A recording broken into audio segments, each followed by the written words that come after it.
საომშვიდობის ყველას დიდი მადლობა, ვინც მოხვედით. წინა შეხვედრა გავიარეთ ქრისტიანობის წარმოშობა, დაარსება და შესავალი ქრისტიანულ ღვთისმეტყველებაში. დღეს გვექნება ორი დიდი ქრისტიანული ოჯახის შედარების მცდელობა, კათოლიციზმი და მართლმადიდებლობა. იმდენად ბევრ საკითხს ეხება, რომ ურთულესი ამოცანაა, მაგრამ მე მგონი გამოგვივა ერთად. წინა შეხვედრაზე შემეკითხნენ რელიგიაზე, ასე ვთქვათ. და ვიფიქრე, რომ 1-5 წუთი თვითონ რელიგიის შესახებ რომ ვილაპარაკო განსაზღვრებაზე და რელიგიის პრაქტიკის რამდენიმე ასპექტი საზოგადოებაში, ანუ როგორ არის ეს დღეს რეალობაში. ტერმინზე შემეკითხნენ, მაშინ მოკლედ გავეცი პასუხი, მაგრამ თვითონ ტერმინი რელიგია დამკვიდრებული ტერმინია სამეცნიერო სფეროში, როგორც სამუშაო ტერმინი რელიგიაზე. კონკრეტულად სიტყვით შეიძლება ყველა რელიგია არ შეესაბამოს ამ ტერმინს, მაგრამ ყველაფერი რაც კი მიღმიერთან კავშირის ცდელობის მდგომარეობაზე ლაპარაკი და მეტაფიზიკური ძიებისა ყველაფერი მაინც რელიგიის ჭრილში ხვდება. ამიტომ პირველი ყველაზე ცნობილი ვინც ამ ტერმინს განმარტავს ციცერონი არის სიტყვა რელიგიას relegare და რაც ნიშნავს ხელახლა შეკვრას, კვლავ განსჯას, დაფიქსირებას, გადატანილ მნიშვნელობით ღვთისმოსაობას და მოწიწებას. ციცერონი ჩვენ წელთაღრიცხვამდე პირველ საუკუნეში ცხოვრობდა და მას აქვს ეს ცნობილ ორატორს აქვს ესეთი დაკვირვება. მეორე ლაქტენციუსი მე-4 საუკუნე უკვე ჩვენი წელთაღრიცხვით religare ლათინური ზმნისგან რაც ნიშნავს შეერთებას, ასევე დაკავშირებას, კრძალვა, მოწიწებას. და მესამე უდიდესი ქრისტიანი ღვთისმეტყველი, რომელმაც დიდი გავლენა მოახდინა მთლიანად ქრისტიანულ საზრისზე, ნეტარი ავგუსტინე. religare ესეც ასე მოიზაზრებს და ნიშნავს ხელახლა შემოერთებას, ის თვითონ ლათინურ ენოვანი იყო და რელიგია კი ადამიანისა და ღმერთის შორის ოდესღაც არსებული კავშირის, რომელიც დაიკარგა იმის აღდგენას ნიშნავს ავგუსტინეს განმარტებით. პრაქტიკულად დღეს რო უყურებთ ჩვენ საზოგადოებას, ნებისმიერ რელიგიას და ნებისმიერ საზოგადოებას რა რელიგიაც არ უნდა იყოს, რამდენიმე ჭრილში ვხედავთ რელიგიას. ოფიციალური რელიგია, რომელიც უნდა იყოს, რომელიც გაწერილია და ოფიციალური სწავლება, რომელიც არსებობს, ეს არის ასე ვთქვათ, ნამდვილი რელიგია, რომელიც სწავლა-მოძღვრებითად არსებობს, გაწერილი და ის ხალხი, ვინც ამ ნამდვილ სწავლა-მოძღვრებებს წარმოაჩენს როგორც იმ რელიგიის ოფიციალურ შეხედულებას. დამფუძნებლის კონკრეტული რელიგიის დამფუძნებლის სწავლა-მოძღვრება და შემდგომ საღვთისმეტყველო თეოლოგიური განვითარება იმის სწავლებისა, ეს ოფიციალური რელიგია პირველი რაც არსებობს ხო საზოგადოებაში. მეორე ხალხური რელიგია, ფოლკლორული, რასაც ეძახიან. აქ ხდება ჩვენ სინკრეტიზმი, როდესაც ოფიციალური ნებისმიერ რელიგია მარტო ქრისტიანობაზე არ არის ახლა ლაპარაკი, ქრისტიანობაც მათ შორის, როცა ვრცელდებოდა სხვადასხვა საზოგადოებაში, შემდგომ ან იქვე ზოგიერთი უკვე არსებული ადათ-წესები შეერწყმოდა ხოლმე იმ რელიგიას და უღებულობთ ასე ხალხურ რელიგიას. ეს ახასიათებს ისლამსაც, ქრისტიანობასაც და ბევრ უკვე ძველ რელიგიას.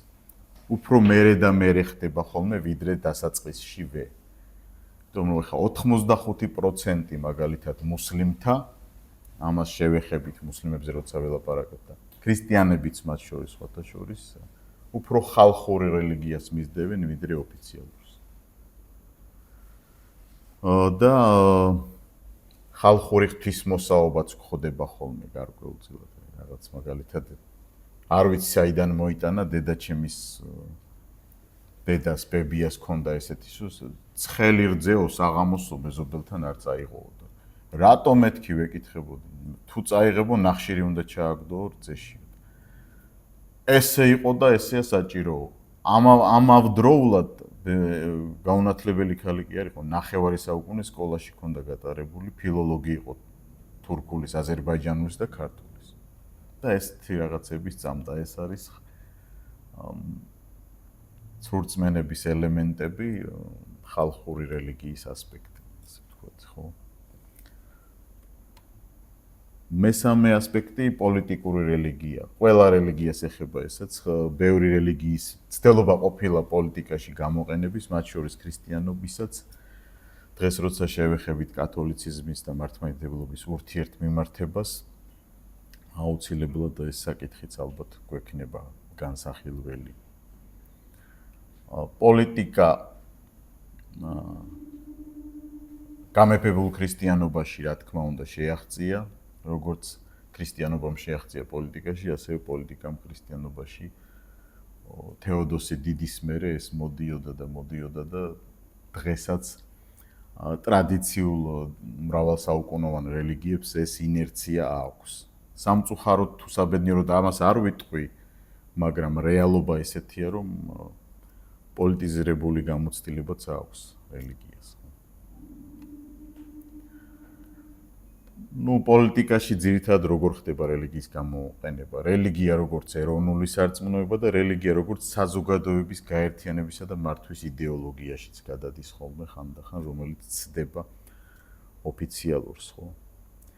და კიდევ ერთი მხარე რელიგიის აღმსარებელთა კლასიფიკაცია რო გავაკეთოთ დღევანდელ საზოგადოებაში. გვხვდებიან კონსერვატორები, რომლებიც არ არიან ფუნდამენტალისტები, მაგრამ ტრადიციულ ღირებულებებს უჭერენ მხარს. გვხვდებიან ფუნდამენტალისტები, რომლებიც თავისი სარწმუნოების სახელით მნიშვნელობა არ აქვს, რომელი სარწმუნოება შეიძლება ადამიანის კვლევობაზეც წავიდნენ იმდენად მოშურნეები, ზედმეტად მოშურნეები შეიძლება იყვნენ, არ აქვს მნიშვნელობა რომელი რელიგია ამ შემთხვევაში. გვხვდებიან ლიბერალებიც, რომლებიც ამბობენ, რომ კი იყო ადრე ეს ახლა ქრისტიანული მორალი და ან სხვა რელიგიის მორალი, მაგრამ მორალის პარადიგმაც ცვალებადია. ამიტომ თქვენ შეიძლება დღეს ნახოთ მუსლიმი კაცი, ვინც LGBT თემს უჭერს ხარს, მაგალითად, რომელიც არატრადიციულია, ხო, ტრადიციული ისლამისთვის. ასევე ქრისტიანი ჭყალებში შეიძლება ნახო, რომელიც ასეთ ცხოვრების წესს არ თulis ცოდვად, იმიტომ რომ ცოდვის ცნება უკვე ცოტა სხვა წინაზე ჩვენ ვილაპარაკეთ, ხო, რომ ეს ცნება არსებობს რელიგიაში, ეს არ არსებობს მეცნიერებაში. და ნომინალიზმიც არსებობს, სადაც ვილაპარაკეთ, როდესაც ადამიანი უბრალოდ კულტურულად არის მიკუთვნილი, ასე ვთქვათ, იმ სარწმუნოებას, მაგალითად თუ დაიბადა პროტესტანტულ ოჯახში სადღაც ევროპაში, მიიჩნევს თავს პროტესტანტად, რეალურად საერთოდ არ დადის თავის ეკლესიაში და არც ცხოვრობს იმ ეკლესიის, ასე ვთქვათ, ცხოვრების წესით. და ეს იგივე შეიძლება ვთქვათ ნებისმიერ კონფესიაზე, ქრისტიანული და სხვა რელიგიების. ესეთი მოკლე, ასე ვთქვათ, ვიფიქრე სახში, რომ კარგი იქნებოდა ეს მონახაზი რო გამეკეთებინა თქვენ წინაშე დღეს და დღეს ჩვენ შეიძლება ვნახოთ კონსერვატორები, ფუნდამენტალისტები, ლიბერალები და ნომინალები, რომელიმე მათგანში ჩვენ თავს ამოვიცნობთ. ან შეიძლება ცოტა იქიდანაც გქონდეს, ცოტა იქიდანაც. ცალსახად ერთ კატეგორიაშიც შეიძლება ვერ მოვექცეთ, მაგრამ რომელიმე კატეგორია შეიძლება უფრო მეტი პროცენტობით იყოს ჩემში. მე ჩემზე ვიფიქრე, სად ვარ მეთქვი და უფრო კონსერვატორებში გავედი, მე მგონი. იმედია. თქვენ შეგიძლიათ თქვენ თვითონ თავისთვის იფიქროთ, ანუ ეს საჯაროდ სათქმელად არ არის, უბრალოდ ისე მინდოდა. ახლა კი რაც შეეხება ჩვენი შეხვედრის მთავარ ნაწილს დღეს, მეორე შეხვედრა გვაქვს და გვაქვს კათოლიციზმისა და მართლმადიდებლობის ურთიერთმიმართება. რო გადავიდეთ კონკრეტულად მათ სხვაობა, ასე ვთქვათ, დოგმატურ სხვაობაზე, რაში განსხვავდებიან, აუცილებლად გვჭირდება ცოტა წინაპირობა, იმიტომ რომ ჯერ ვნახოთ რა აქვს საერთო. იმიტომ რომ პირდაპირ და ასე ვთქვათ, დაპირისპირებით რო არ განვიხილოთ, ბევრი საერთოც აქვთ. და მე რეიწყება იქ განსხვავება რაღაც საკითხებში, რომელსაც ერთი ასპექტი იწვევს, ასე ვთქვათ. კათოლიციზმის და მართლმადიდებლობაც წმინდა გარდამოცემას აღიარებს ტრადიციას. ტრადიციო ესე ლათინური სიტყვა და მოიცავს თავის თავში. პირველ რიგში და ბერძნულად არის პარადოსის იგივე სიტყვა, ანუ გარდამოცემას ნიშნავს ორივეს და ქართულად გარდამოცემა. ის რაც თაობიდან თაობას ცოცხლად გარდამოეცემა. მნიშვნელობა არ აქვს ეს წერილობის სახით იქნება სიტყვიერად თუ და რა შედის ამ გარდამოცემაში, რომ გავიაზროთ. ეს კარგია პროტესტანტებისთვისაც ამის გააზრება, იმიტომ რომ როდესაც მართლმადიდებელს ან კათოლიკესთან საუბრობ, როდესაც ეს იცი, შეგიძლია სწორად გაიგო, რას გეკითხება და დიალოგი უფრო მარტივად შედგება. ან პირიქით, პროტესტანტიზმს შევეხებით მესამე შეხვედრაზე, იმიტომ რომ სამივე მიმდინარეობის ერთად განხილვა ჩავთვალე, რომ ძალიან ობობას ქსელი გამოგვივა მეთქი და ამიტომ ჯერ ამაზე რომ ორი დიდი ფრთა განვიხილოთ, ხო? პირველი ტრადიციაში რაც შედის, ეს არის ღვთის გამოცხადებითი მოძღვრების სწავლების გარდამოცემა. აქ იგულისხმება საღვთო წერილი, აქ იგულისხმება მსოფლიო კრებების დადგენილება, დოგმატები, აქ იგულისხმება მართლმადიდებლობის შემთხვევაში დიდი რჯულის კანონიც. ღვთივსულიერია მართლმადიდებლობისთვის საღვთო წერილი, მსოფლიო კრებების დადგენილება და დიდი რჯულის კანონი. კათოლიციზმში თუ ანალოგს გავავლებთ დიდი რჯულის კანონის ნაცვლად, შეგვიძლია ვთქვათ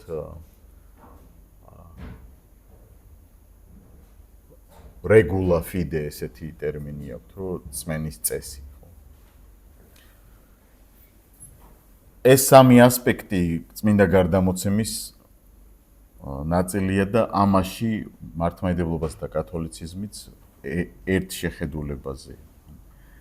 საღვთო წერილიც და მსოფლიო კრებების დადგენილებაც თანასწორად ღვთივსულიერია როგორც კათოლიციზმისთვის, ასევე მართლმადიდებლობისთვის. მეორე ასპექტი გარდამოცემის არის სულიერი ცხოვრების გამოცდილების გადაცემა. რა იგულისხმება აქ? წმინდა წერილი არის, კრებების დადგენილებაც არის, მაგრამ სულიერი ცხოვრების გამოცდილება რას გულისხმობს, რომ ასკეზა მართლმადიდებლობაში მაგალითად როგორ უნდა იცხოვროს სულიერად ადამიანმა, იქ ლოცვა მთელი მარხვა, ყველაფერი ამ სულიერ დისციპლინებს რა დანიშნულება აქვს და როგორ ასწავლიდნენ ამას წმინდა მამები დასავლეთშიც და აღმოსავლეთშიც.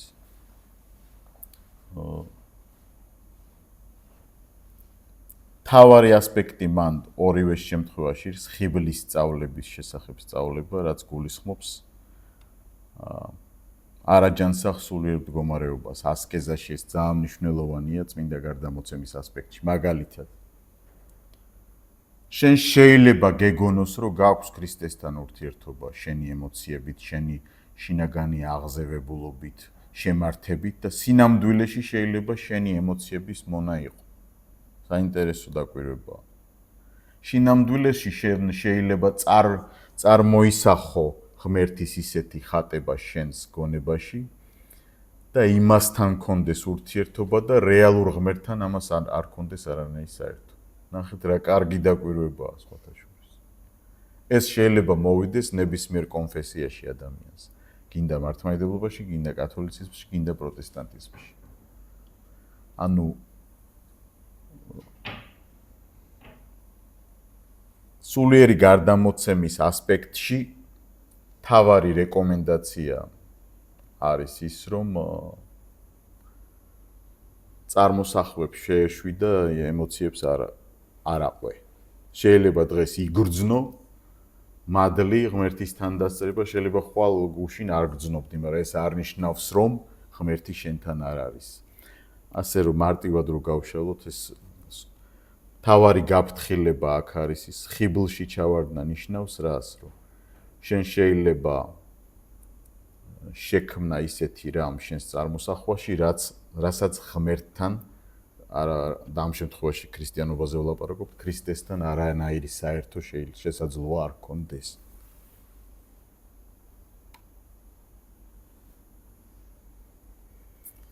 ეხა ასკეტიკას ცალკე ვერ გავშლი აქ უფრო სიღრმისეულად, იმიტომ რომ ამას დიდი დრო დაჭირდება, მაგრამ ძირითადი ასე ვთქვათ, მომენტი ეგ არის. მესამე ასპექტი წმინდა გარდამოცემის ეს არის მადლით განწმენდის გარდამოცემა საიდუმლოებებში, საკრამენტებში, ანუ მონაწილეობით. ეხლა ჩვენ ლაპარაკობთ ყველაფერ იმაზე, რაც საერთო აქვს მართლმადიდებლობას და კათოლიციზმს, კათოლიციზმს და მართლმადიდებლობას. ხან ასე ვამბობ, ხან ისე რომ, იმიტომ არავინ იფიქროს, რომ რომელიმეს ახლა ვანიჭებ უპირატესობას. ჩემი ამოცანა არის და ურთულესი ამოცანის წინაშე ვდგავარ, რომ წარმოვაჩინო ისე როგორც არის და არა ისე როგორც მე მესმის. თუმცა ბოლომდე ამისგან განთავისუფლება ძალიან რთულია, იმიტომ რომ სადღაც სუბიექტური შეფასება მაინც გაგვეპარება ხოლმე. მაგრამ მაქსიმალურად მინდა რომ ისე წავიდეთ, რომ 7 საიდუმლო არსებობს ორივეგან. ცოტა ამაზე უნდა ვილაპარაკოთ, იმიტომ ჯერჯერობით ჩვენ ვლაპარაკობთ იმაზე, რაც მათ აერთიანებს. ნათლისღება, მირონცხება, ზიარება, სინანული, მღვდლობა, ქორწინება და 7 გზის ზეთისცემა. იოანე დამასკელი რამდენიმე ტიპის ნათლისღებას განიხილავს თავის მართლმადიდებლობის ზედმიწევნით გარდამოცემაში, რო აქვს წიგნი, რომელიც ითვლება დოგმატიკის მწვერვალი მართლმადიდებელ სამყაროში, აქედან ხდება სწორება სწავლებებზე, ასე ვთქვათ და პირველი ნათლისღების ფორმას იქ განიხილავს, წინაზე რომ ვისაუბრეთ წარღვნაზე თუ გახსოვთ. წარღვნა როგორც მთელი სამყაროს ნათლობა და როგორც ნათლისღების წინასახე. მეორე, როდესაც ისრაელი გამოდის ეგვიპტიდან და ზღვას გაივლის, პავლე მოციქული ამას თავის ეპისტოლეში ასევე ნათლობის წინასახედ მოიხსენიებს კორინთელთა მიმართ ეპისტოლეში.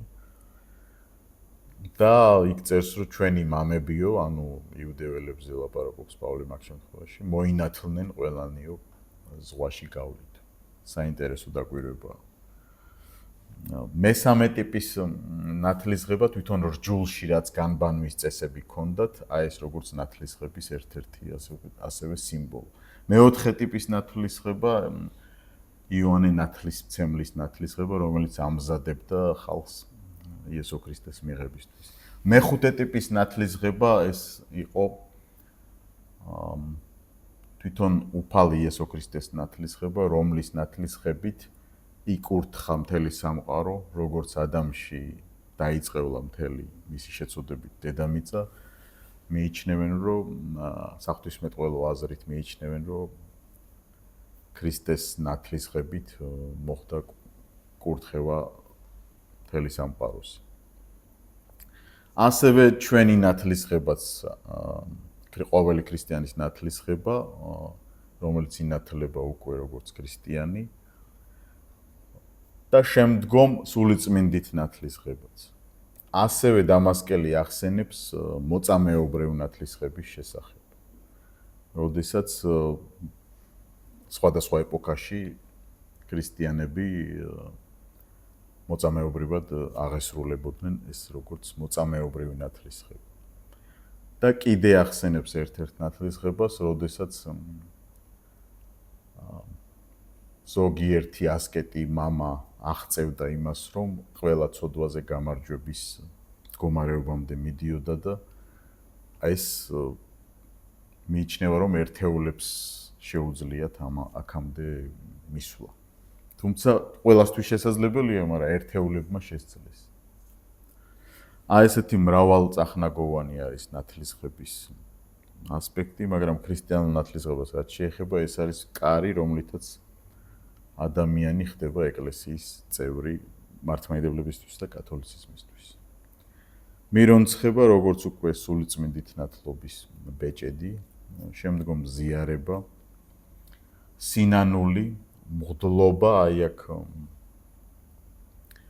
მაგალითად ყველა ქრისტიანი საყოველთაო მღვდლობას ფლობს, მაგრამ მღვდელმსახურების მღვდლობა როგორც მღვდელმსახურება ეს ცალკეა კათოლიციზმში და მართლმადიდებლობაში.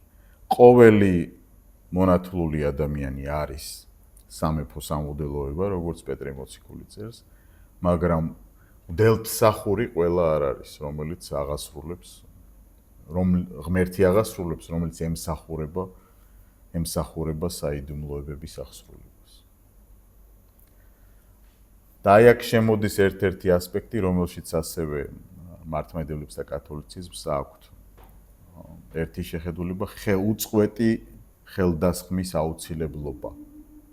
უწყვეტი ხელდასხმის აუცილებლობა, როგორც ხილული ეკლესიის დამადასტურებელი ნიშანი, რომ ეს ეკლესია არის ქრისტეს მიერ დაფუძნებული და შემდგომ მისი მოციქულების მიერ მსახურები არსებობენ იქ. მაგალითად, ვიცით ისტორიულად, რომ იოანე მოციქულის მოწაფე იყო პოლიკარპე სმირნელი, პოლიკარპეს მოწაფე იყო ირინეოსი და ასე შემდეგ. ასევე ვიცით, ვინ იყო პავლეს მოწაფეები, ვინ იყვნენ შემდგომ და ყველა ტრადიციულ ეკლესიას აქვს თავისი ამ უწყვეტი ჯაჭვის ისტორია და ტრადიცია. უწყვეტი ჯაჭვი მნიშვნელოვანია როგორც კათოლიციზმისთვის, ასევე მართლმადიდებლობისთვის, იმისთვის, რომ კანონიკური და ვალიდური იყოს ეკლესია. კანონიკური და ვალიდური იყოს საიდუმლოებების აღსრულება.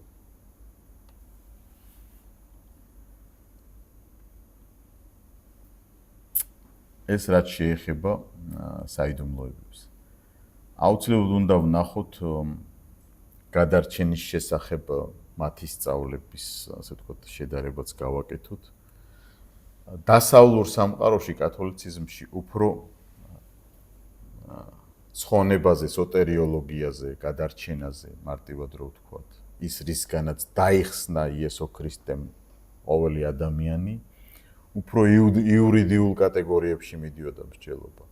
აღმოსავლეთში უფრო თეოზისით, ანუ განკურნება. იქ გამოისყიდა, თუმცა ორივე მხარეს არის ეს ტერმინოლოგია, მაგრამ აქცენტები არის უფრო მეტად. აი ეს მინდა რომ დავინახოთ, მაგალითად გამოსყიდვა ხდება ჯვარზე ქრისტეს სხერპლით. შემდგომ გამართლება, განწმენდა, განდიდება და განხთობა. აღმოსავლურ ანუ მართლმადიდებლურ სამყაროში უფრო როგორც ჭრილობების მკურნალი, როგორც დაავადებული ადამიანის გამოჯამრთელება, ეს კატეგორიები უფროა გამოყენებული, როგორც ღმერთი, როგორც ექიმი, რომელიც კურნავს ადამიანს.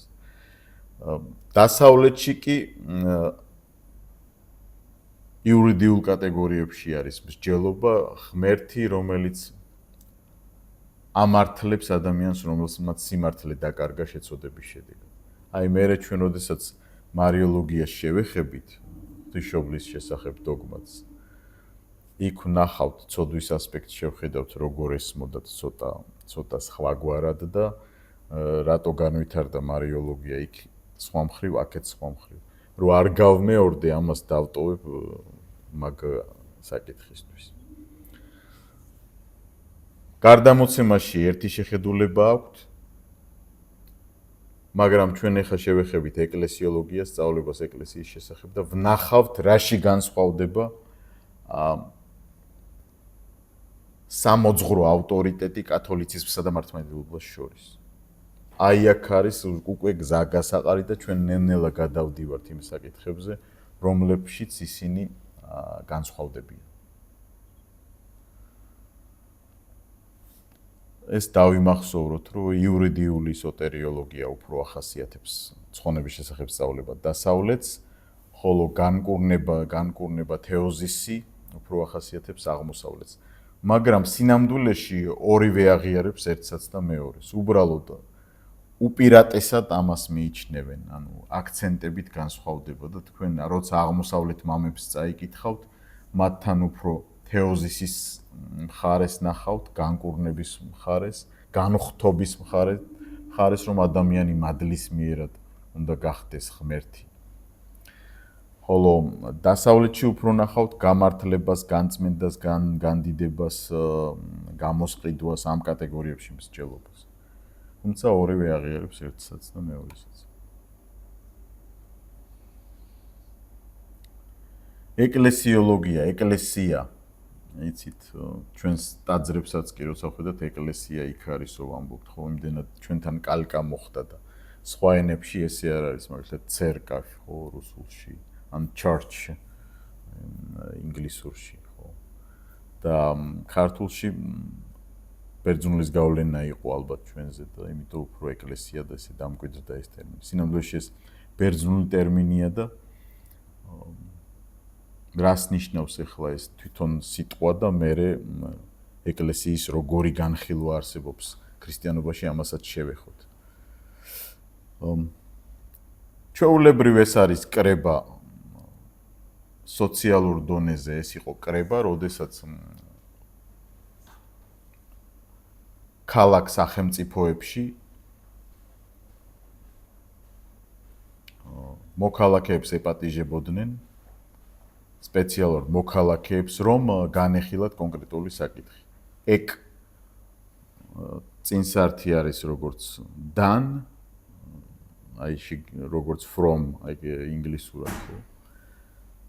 რუსულში is, ეკ კალეო დაძახება, ანუ სპეციალურად დაპატიჟებული ხალხი სიტყვის მნიშვნელობას თუ შევ. მეორე სახის შეკრება იყო აგორა, რო ქაოტური, როცა ბაზარი და ვაჭრობა და ყველაფერი და იქ იკრიბებოდა ხალხი, ამას აგორას ეძახდნენ. ფილმიც კი არის ერთ-ერთი აგორა საინტერესო. ხოდა შორის რაღაცები სიმართლეა, იქ ცოტა შეიძლება გადამეტებულადაც არის რაღაც მომენტები, მაგრამ და სინკლიტიც არსებობდა, სინკლიტი იყო ქალაქის მართველების დაპატიჟება მხოლოდ. ხოლო ეკლესია ყველა ვინც იყო ამ ქალაქის მოქალაქე, ყველას ჰქონდა ხმის უფლება. აი ამ სუფთა სოციალური კუთხით თუ განვიხილავთ, მაშინ რას ნიშნავდა ეს ბერძნულ ენაში, ესე იყო. ქრისტიანულ კონტექსტში ეს ნიშნავს, რომ ყოველი ქრისტიანი განსაკუთრებულად ქრისტეს მიერ არის მოხმობილი ეკლესიის წევრად. აი ამას ნიშნავს, რომ ყოველი ქრისტიანი არის სამეფო სამღვდელოება ქრისტეს სხეულში. რასაც პავლე მოციქული ანალოგიას იყენებს ამას. ეკლესიის ილუსტრაციის რამდენიმე სახე გვაქვს ახალ აღთქმაში, პირველი ქრისტეს სხეული, რაზეც უკვე ვახსენე, პავლე მოციქული ამას წერს. ნახეთ რა კარგი ილუსტრაციას იყენებს პავლე, რომ ის აჩვენებს, რომ ყველა ქრისტეს სხეულის ყოველი ნაწილი მნიშვნელოვანია. და ცალკე ეს სხეულია, ცალკე აღებული მარტო ვერ იარსებებს. ხელს ფეხი სჭირდება, ფეხს ხელი სჭირდება, გულს ღვიძლი სჭირდება და ასე შემდეგ. ურთიერთ საჭიროება და ურთიერთ დამოკიდებულების ასპექტიც არის ეკლესიის, ასე ვთქვათ, სულისკვეთებაში ახალ აღთქმაზე როცა ვლაპარაკობთ.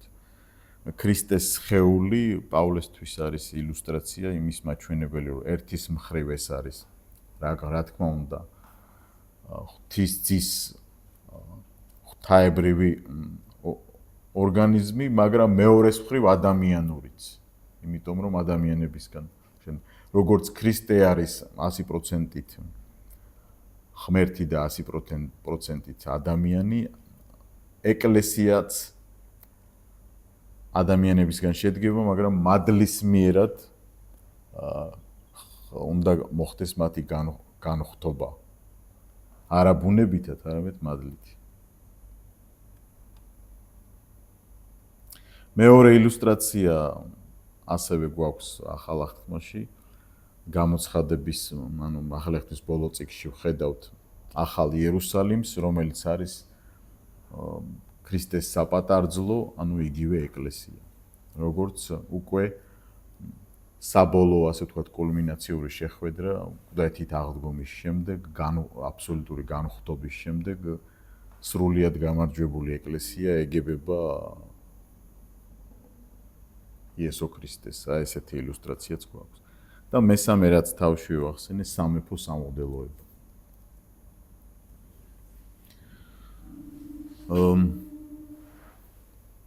ამ ასპექტებშიც ყველა თან ხვდება, ორივე მიმდინარეობა თან ხვდება, რაც ახლა ვილაპარაკეთ. ახლა უკვე გადავალთ იმ ნაწილზე, საიდანაც ნელ-ნელა გზები იყოფა, ასე ვთქვათ. მთლიანად ქრისტიანული თეოლოგიის ისტორიაში ჩამოყალიბდა 4 კატეგორიის ეკლესიოლოგია, ასე ვთქვათ. ალისტერ მაკგრატი, ოქსფორდის ცნობილი პროფესორი, მრავალი წიგნის ავტორი, გვთავაზობს 4 კვალიფიკაციას ეკლესიოლოგიების შესაფასებლად. ანუ სწავლებებისა ეკლესიის შესახებ. ეს დაგვჭირდება პროტესტანტიზმსაც, რომ განვიხილავთ მესამე შეხვედრაზე. იმიტომ რომ აქედან იწყება მთელი სხვაობები ეკლესიის ასე ვთქვათ გააზრებით. თუ ამას ჩავწვდებით, მერე ყველაფერი გასაგები ხდება ჩვენთვის, რატო ფიქრობენ ისინი ასე, ესენი ასე და რატო ფიქრობს კათოლიკე ასე, მართლმადიდებელი ასე და პროტესტანტი ასე. ალისტერ მაკგრატის წიგნში ქრისტიანული ღვთისმეტყველება შესავალი ესეთი წიგნი აქვს. Christian Theology and Introduction. და მან გვთავაზობს პირველი არის იმპერიალისტური შეხედულება, ექსკლუზიური შეხედულება ეკლესიაზე. როდესაც რომელიმე მიმდინარეობა ან პროტესტანტიზმი, ან კათოლიციზმი, ან მართლმადიდებლობა რომელიმე მიმდინარეობა თვლის, რომ მხოლოდ ის არის ჭეშმარიტი ეკლესია, ხოლო დანარჩენი ორი ფრთა ერეტიკოსია. ნიშნულობა რა აქვს, რომელი იფიქრებს, ხდება ამ კატეგორიაში, ანუ იმპერიალისტურ ექსკლუზიურ ეკლესიოლოგიაში, რომლითაც ის განიხილავს ქრისტიანობას როგორ მე ვარ ჭეშმარიტ ეკლესიაში, ხოლო მართლმადიდებელი და ასე ვთქვათ პროტესტანტი არ არის ამ ეკლესიის ნაწილი. მაგალითად თუ კათოლიკე ფიქრობს ასე. ასევე შეიძლება ის იფიქროს ვინმე პროტესტანტმა, რომ თუ მის ეკლესიაში არ ხარ ეკლესიის და ქრისტეს ეკლესიის ნაწილი. ნუ თვითონ აქ არ ამბობს ვინ რომელს უჭერს მხარს, მაგრამ სოფხედველობის კუთხით განიხილავს ის ამ საკითხს. იმპერიალისტური ეკლესიოლოგია იმიტომ დაარქვა ესე, რომ ძირითადად გამეფებულ ქრისტიანობის დროს ახასიათებდა ეს იმპერიას, იმიტომ რომ ალბათ და სიმართლეა ალბათ, იმიტომ რომ მართვისთვის ადვილია, რომ იდეოლოგიურად გაერთიანებული იყოს მთლიანად ხალხი. მეორე სახის ეკლესიოლოგიას განიხილავს იგივე პროფესორი, ეს არის პლატონური ეკლესიოლოგია. აქ პლატონური იმიტომ ქვია, რომ ამ შეხედულების მომხრეები თვლიან, რომ იდეალური ეკლესია არის ცეცაში, ხოლო არასრულყოფილი, რომელიც ცდება თავის პლუს მინუსებით აქ მიწაზე. იდეალური ეკლესია უხილავია და აქ არის ცოტა საფრთხე, რომ მაშინ სად არის ეს ეკლესია? რეალურად მარტო ამ კუთხით თუ იფიქრებ, კი ვიცით, რომ ანუ იქ ვინც არის, ის არ ცდება უკვე, მაგრამ აქაც თუ მაშინ როგორ გამოვა, რომ ერთმანეთზე უნდა დაუვეჭდეთ სულ, რომ ვართ საერთოდ ეკლესია. მარტო იქ თუ არის ეკლესია, ეს ასე ვთქვათ, გვერდითი მოვლენა აქვს ამ შეხედულებას. მაგრამ ესეთი შეხედულებაც არსებობს და ამიტომ ის განიხილავს. შემდეგი შეხედულება ესქატოლოგიური, ანუ ღვარძლის და ხორბლის იგავზე დაფუძნებით მიაჩნიათ, რომ საბოლოოდ, როდესაც მოხდება მეორედ მოსვლა, მაშინ გავიგებთ სინამდვილეში ვინ იყო ეკლესიის წევრი და ვინ არა. იქამდე ღვარდმა და ხორბალმა, როგორც იმ იგავშია, ნათქვამი ქრისტეს იგავში, ერთად უნდა იზარდოს. აუგუსტინეს ჰქონდა ესეთი შეფასება ეკლესიის corpus per mixtum, ანუ შერეული სხეული. როგორც საავადმყოფო, სადაც კურნალობს ხალხი. ის დონატისტებს უპირისპირდებოდა, რომლებიც კაცრად ფუნდამენტალისტები იყვნენ და პატარა რაღაც შეცდომა თუ ქონდა ადამიანს, მას უკვე ეკლესიის წევრად ასე ვთქვათ არ აღიქვამდა. რომ ავგუსტინემ ესეთი შეხედულება შემოიტანა. და საბოლოოდ ბიოლოგიური ეკლესიოლოგია, სანამ დავიწყებდით აქ ლექციას, ცოტა ვისაუბრეთ ამაზე. განხილვა ეკლესიისა, რომელიც ქრისტემ დააფუძნა თავის თავზე, მერე მოციქულებმა აღაშენეს, როგორც ნერგი, რომელიც იზრდება ხედ და მრავალ განშტოებად არის დღეს წარმოსახული თავისი მრავალი მიმდინარეობებით. აქაც არსებობს ერესის და ცრუსწავლების ცნება ამ ეკლესიოლოგიაში. ეს არ ნიშნავს, რომ ყველანაირ ასე ვთქვათ ქრისტიანობასთან გვერდით მიმავალ მიმდინარეობებს ესენი თვლიან, რომ ამ შტოს ნაწილია. არა. და დოგმატური მინიმალიზმით მიდიან, მაგალითად. სამებისადმი რწმენა, ქრისტეს გამომსყიდველი მსხვერპლი და ტრადიციული ქრისტიანული მორალი. და ამ კუთხით უყურებენ ეკლესიის მიმდინარეობებს. პირადად ჩემი შეხედულება თუ გაინტერესებთ, მე ამ შეხედულებას ვიზიარებ. ასე ვუყურებ მე ტრადიციულ პროტესტანტულ ოჯახს, კათოლიკურ ტრადიციულ ოჯახს და მართლმადიდებლურ ამ სამ დიდ მიმდინარეობას ვთვლი, რომ ამ დიდი ხის ერთი ნაწილი არიან ყველა. რა თქმა უნდა, შეგიძლიათ შემედაოთ, არ არის პრობლემა. ეკუმენიზმი პრინციპში ეკუმენიზმზე ცალკე არ ვისაუბრებ. დღეს არ მაქვს ეგ თემა, მაგრამ ეკუმენიზმი ტრადიციულ მიმდინარეობებს შორის მე მიმაჩნია, რომ ჯანსაღია ქრისტიანულ კონტექსტში. პანეკუმენიზმს არ გულისხმობ, ანუ სხვა რელიგიებთან შერწყმას. ქრისტიანულამ არც ლიტურგიულ, ასე ვთქვათ, ერთად ვერ მოხდება სტრუქტურულად, მაგრამ დამოკიდებულებითად ურთიერთობის საკითხში გულისხმობ, რომ რა ვიცი, ნორმალურია ეგ. მერე თუ ვინდათ შეკითხვებით განვიხილოთ. საიდან იწყება მართლმადიდებლობისა და კათოლიკების გაყოფის, ასე ვთქვათ, გზაგასაყარის გზები. პირველი ისტორიკოსები ამბობენ, რომ კონსტანტინემ როცა დააფუძნა კონსტანტინოპოლი და გადაიტანა სამეფო ქალაქი იქ, ამან გამოიწვია გარკვეული პოლიტიკური საფუძველი იმისა, რომ იმპერია გახლეჩილიყო. ანუ იყო პირველი რომი, რომელიც დარჩა რომად დღემდე და ახალი რომი დაიბადა. ანუ მეორე რომი და დღეს მესამე რომობას ვინ ცდილობს, თქვენ მოგეხსენებათ, არ დავასახელებ ამ ქვეყანას. კარგად იცით. ეს სუფთა პოლიტიკური ასპექტი იყო, მერე ეს ახალი რომი იქ იმპერატორი მართავს ეკლესიას, ცეზაროპაპიზმს, რასაც ეძახიან, ახალ რომში, ბიზანტიაში. ბიზანტია არა, ეს მეცნიერული ტერმინი, აღმოსავლეთ რომის იმპერია ვთქვა. იქ ყოველთვის იმპერატორი მართავს ეკლესიას. იმპერატორი არის, კრების მოწვევა ხდება. იმპერატორი აღარ ყავთ, ვეღარ იკრიბებიან.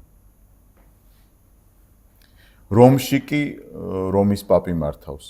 პაპა ცეზარიზმი არის, ნახეთ დასავლეთში. ამიტომ რომი დღემდე იკრიბება, იმიტომ რომ ყოველთვის პაპი იყო ის, ვინც მოიწვევს კრებას.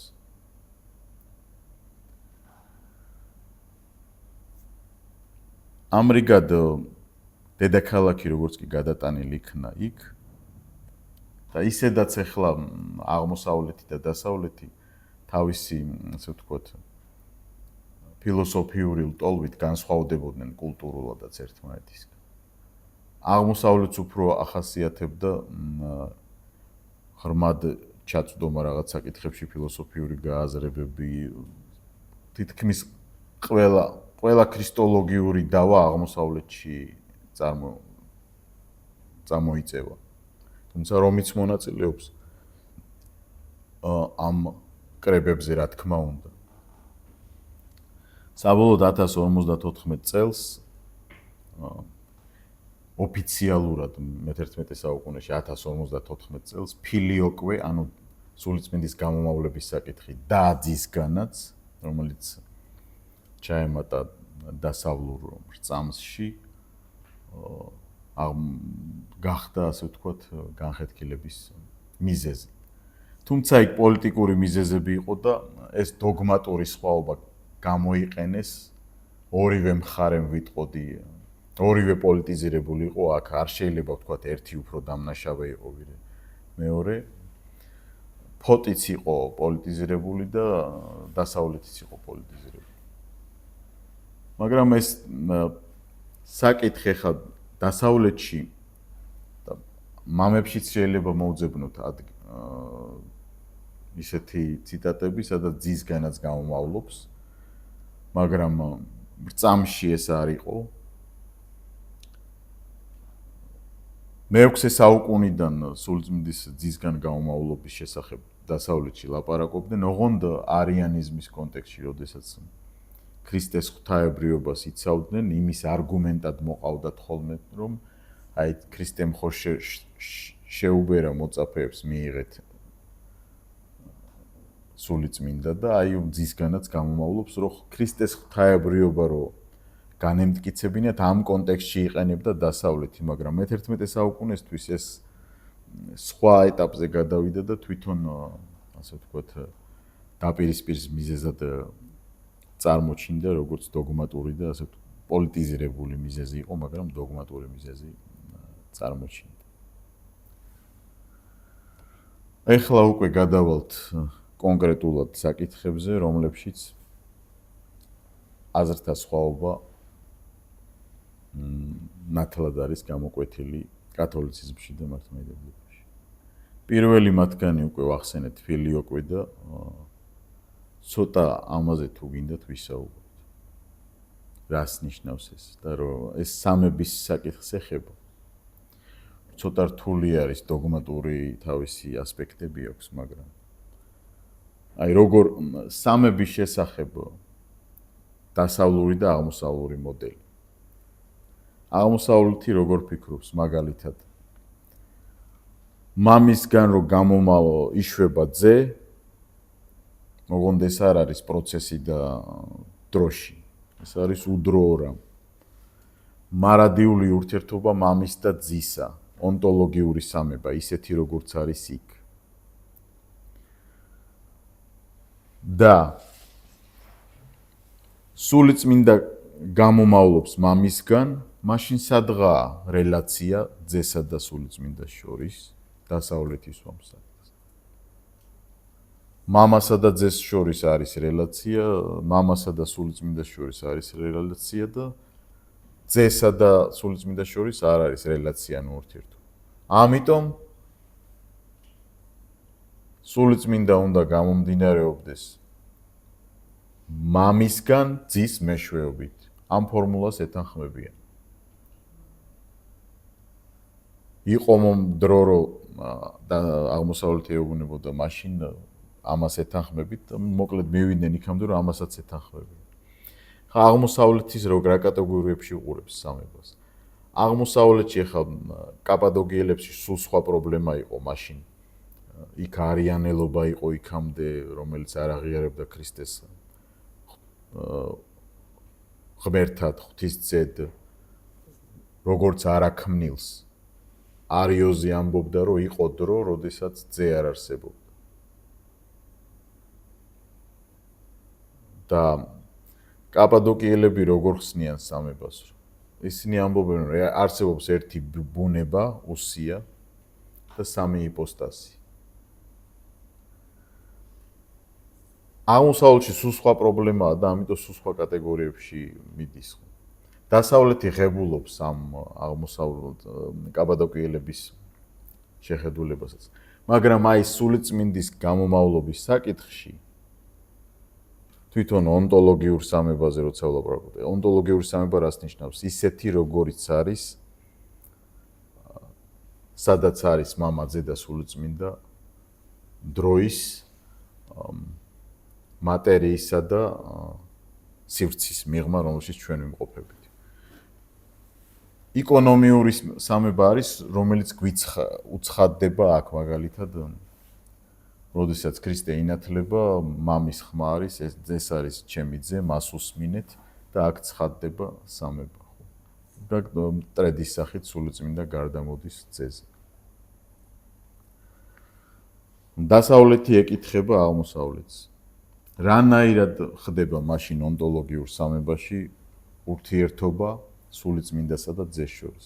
დოგმატური ჩიხია, მაგრამ ეს არის ერთ-ერთი თავარი მიზეზი, რის გამოც მოხდა დიდი სქიზმა 1054 წელს განხეთქილება და დღემდე მიუხედავად იმისა, რომ თითქოს მოხსნეს ანათემები ერთმანეთის მიმართ, მაინც ერთად არ არის ეს ეკლესია, ორი დიდი ეკლესია. ფილიოკვეს რაც შეეხება, ეგ არის. კიდე ძალიან დიდი მნიშვნელოვანი საკითხი იყო კრება, როცა ტარდებოდა მსოფლიო კრება, ესეთი ტერმინი არსებობს პირველი თანასწორთა შორის. ვის უნდა ჰქონოდა გადამწყვეტი, ასე ვთქვათ, როლი იმისთვის, რომ კრების დადგენილება ლეგიტიმურად ყოფილიყო და ამას ყოველთვის რომი აკეთებდა. ყველა 7 მსოფლიო კრება, სადაც ერთობლივი დადგენილებები მიღებული იქნა, რომმა დაადასტურა, რომ ესეა და ამას უწოდებენ აღმატებულმა პაპის აღმატებულ მოსილებას კათოლიკეები. ანუ და დღემდე ეს დოგმატი მათთან დოგმატია, რომ პირველი თანასწორთა შორის არის რომის ეპისკოპოსი და არა ვინმე სხვა. არც კონსტანტინოპოლის, არც ალექსანდრიის, არც ანტიოქიის, არც იერუსალიმის, არამედ რომის. სამოძღვრო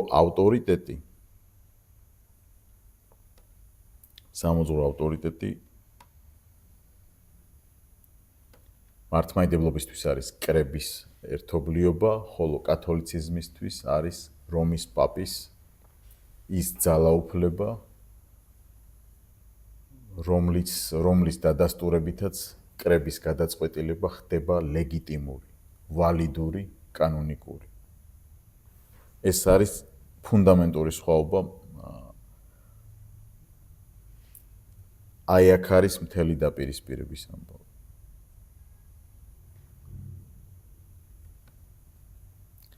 რას ეფუძნება ახლა ეს კათოლიკების ასეთი შეხედულება, ხო?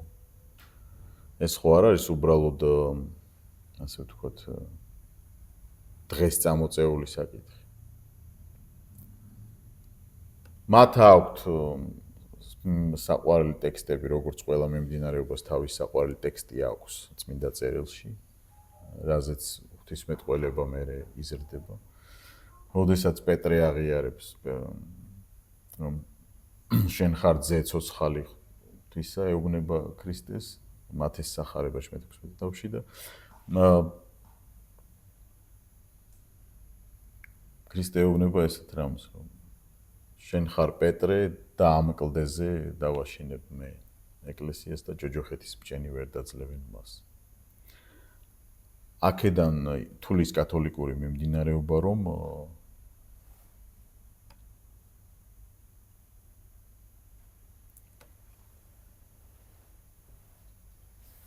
ის უპირატესობა თანასწორთა შორის პირველობა ზუსტად ქრისტეს მიერ არის ლეგიტიმირებული რომის საყდრის მიმართ. მართლმადიდებლური სამყარო ეუბნება, რომ არა, კრება უფრო მაღლა დგას, ვიდრე რომის ეპისკოპოსი. სინამდვილეში აი ქრისტეს სხეული რო ვახსენე ის ილუსტრაცია. ურთიერთ დამოკიდებულება აქვს. ეს უკვე შეფასებას უკვეთებ მე აქ. რომის ეპისკოპოსმა ხო უნდა დაადგინოს ის, რაზეც იმსჯელა კრებამ, ხო? მაგრამ აქ კიდე უფრო წინ მივდივართ. თუნდაც კრებამ ვერ იმსჯელოს, ექს კათედრა რომის ეპისკოპოსს აქვს უფლება, რომ როგორც დოგმატი თქვას რამე. კათოლიკური პოზიცია ეს ოფიციალურად. ანუ სამოძღვრო ავტორიტეტის სხვადასხვაობა არის ძირეული და ფუნდამენტური სხვაობა კათოლიციზმსა და მართლმადიდებლობას შორის. აი აქ არის მთელი ამბავი. დანარჩენი ჩვენ ვლაპარაკობთ ფილიოკვეზე, სხვა აი პაპის უცდომელობის დოგმატი მიიღესო რომ ამბობენ. ექს კათედრა ამას ნიშნავს უცდომელობა. უცდომელობა იმას არ ნიშნავს კათოლიციზმისთვის, რომ პაპი ყველგან სადაც რაღაცას წერს და ლაპარაკობს არ ცდება. არა. როდესაც ის ლაპარაკობს ეკლესიის მიერ დადგენილ დოგმატზე ექს კათედრა, ანუ კათედრიდან, აი მანდ არის ის უცდომელი. და არა პიროვნულად, ის ჩვეულებრივი ცოდვილია როგორც ყველა.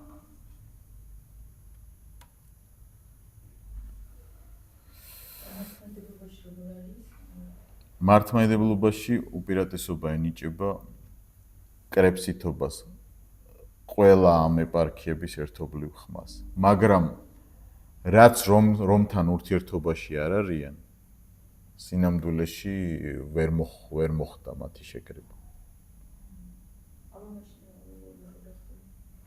გამოდის რომ ისტორიულად რომის ეპისკოპოსი ადმინისტრაციულად მაინც აერთიანებდა ამ ყველა რადგან იმპერატორი არ არის, ეგ ერთ-ერთი მიზეზი და მეორე რომთან არ არიან ურთიერთობაში.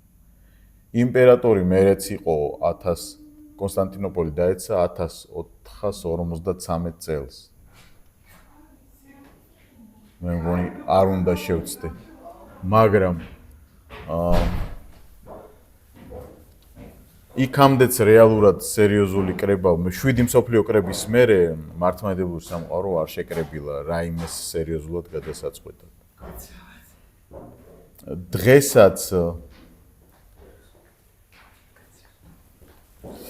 დღესაც მაგალითად თუ მოხდება ყოფილა მცდელობა შეკრების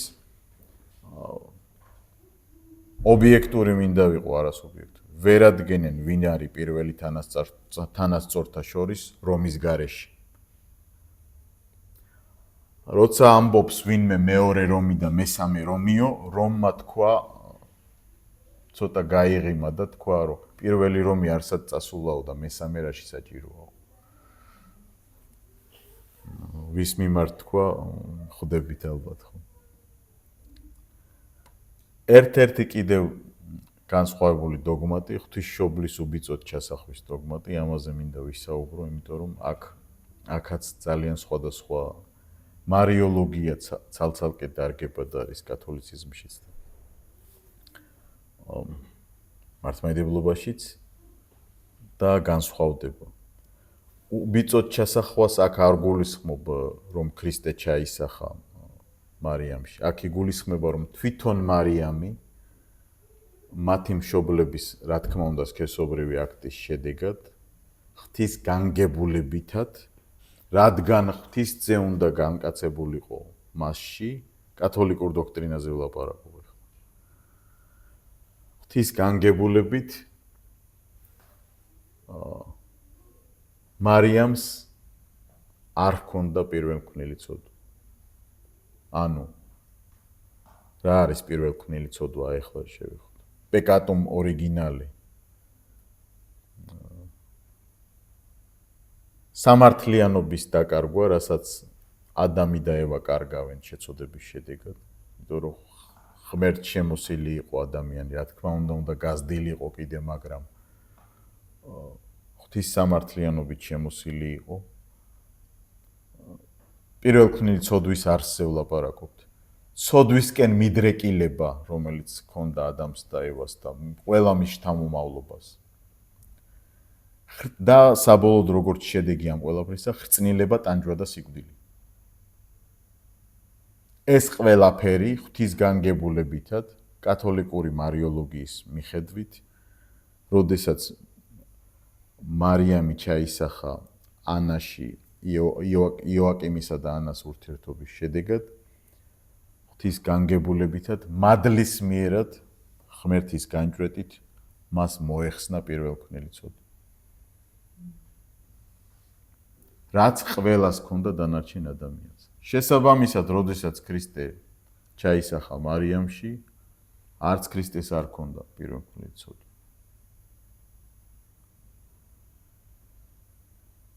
მართლმადიდებლობა როგორ უყურებს ახლა ამ საკითხს? ოფიციალურ სწავლებაზე ვლაპარაკობთ ახლა, ვეღაცა მოდელმა რა თქვა, ან იქით ან კათოლიკე მოდელმა რა თქვა, ან მართლმადიდებლობა მოდელმა არა, ოფიციალური სწავლება როგორც არის. მაგალითად განკაცებისას მარიამს ჩვეულებრივ აქვს პირველქმნილი ცოდვა მართლმადიდებლობაში. ოღონდ თავისი ღვთისმოსაობით იმდენად ახლოსაა მარიამი ღმერთთან, რომ მას არ ჩაუდენია პიროვნული ცოდვა, ანუ როგორც საქციელი. იქ სადასავლეთში შესაძლოა აქ იცხოვრა ისე, რომ კი. და როდესაც ღვთისძე ჩაისახება მარიამში, როდესაც გაბრიელი ახარებს მას და ეტყვის მარიამი, რომ მეყოს მე ისე როგორც სურს ღმერთს, შენს მხევალს, ამ დროს როდესაც ხდება მასში ჩასახვა მართლმადიდებლური დოქტრინით, ქრისტე ღებულობს დაცემულ ბუნებას ღვთისმშობლისგან, მაგრამ იმ წუთშივე კურნავს ამას. უბრალოდ იტოვებს უყვედრებელ ვნებებს, რა არის უყვედრებელი ვნება ეხლა აღმოსავლურ სამყაროში. ძალიან რთული ჩიხია და საკითხია, მაგრამ ეს რო არ გავიგოთ, ანუ ვერ გავიგებთ რაზე დაობენ. უყვედრებელი ვნებები არის ტანჯვადობა, როცა რო კვდებით ჩვენ, რო გვშია, გვტკივა, ანუ ესეც ცოდვილი პირველქმნილი ცოდვის შედეგია, მაგრამ ამის გამო ადამიანი არ განიკითხება.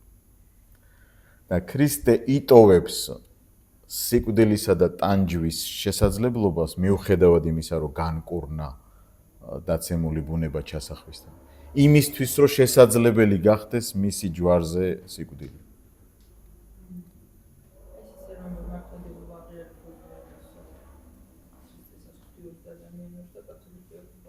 არა, ისინიც აღიარებენ ორივეს. უბრალოდ კათოლიციზმის შემთხვევაში პირველქმნილი ცოდვისგან აბსოლუტურად თავისუფალია ღვთისმშობელიც და ქრისტეს არ მიუღია დაცემული ბუნება, უბრალოდ მიიღო დაუცემელი ბუნება მარიამისგან, მაგრამ ნებაყოფილობით დაიტოვა სიკვდილის შესაძლებლობა, სხვაგვარად ვერ მოკვდებოდა ჯვარზე. მაგრამ როცა უნდა შია, მაშინ ესე კი არ თამაშობს, ეს დაიტოვა თავისთავად.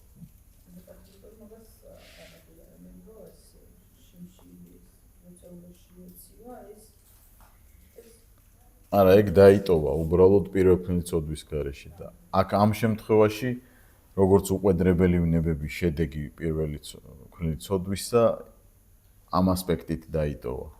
და სანამ მეცენის დაიყოფილი კათოლიკები და მართლმადიდებლები მანამდე როგორ მიიჩნევდა, მანამდე პროექტში. გული კითხული მეორე ნახევარში დავიწყოთ, ლექცია უწოდებს, ჩატარდეს, ჩაინიშნეთ და რამდენი წუთი გვაქვს ჩვენ? არის როგორც მე შევისვენ შუაში და შეკითხები მე ღვთისმშობლის უბიწოდ ჩასახვის დოგმატი ერთ-ერთი, ასე ვთქვათ, 1854 წელს იქნა ეს მიღებული ეს კათოლიციზმში. კათოლიციზმის თანახმად ღვთისმშობელიც სხეულებრივად უკვე იმყოფება ზეცაში. მან მიიძინა, მაგრამ ის აღდგა მკვდრეთით და სრულიად, ანუ მართლმადიდებლობაში ეს აზრი მიღებულია, მაგრამ დოგმატის სახით არ არის, იქ დოგმატია. აი ეს განსხვავება არის. დანარჩენი ტიტულატურა რომის პაპისა, მაგალითად, პონტიფექს მაქსიმუსი, უმაღლესი, ასე ვთქვათ, ქურუმი და ხიდგამდგმელი ხალხსა და ღმერთს შორის. ქრისტეს ნაცვალი ვიკარი ქრისტი, ექს კათედრა, ეს ყველაფერი, ეს ტიტულატურა, რაზეც თავში ვილაპარაკე, არის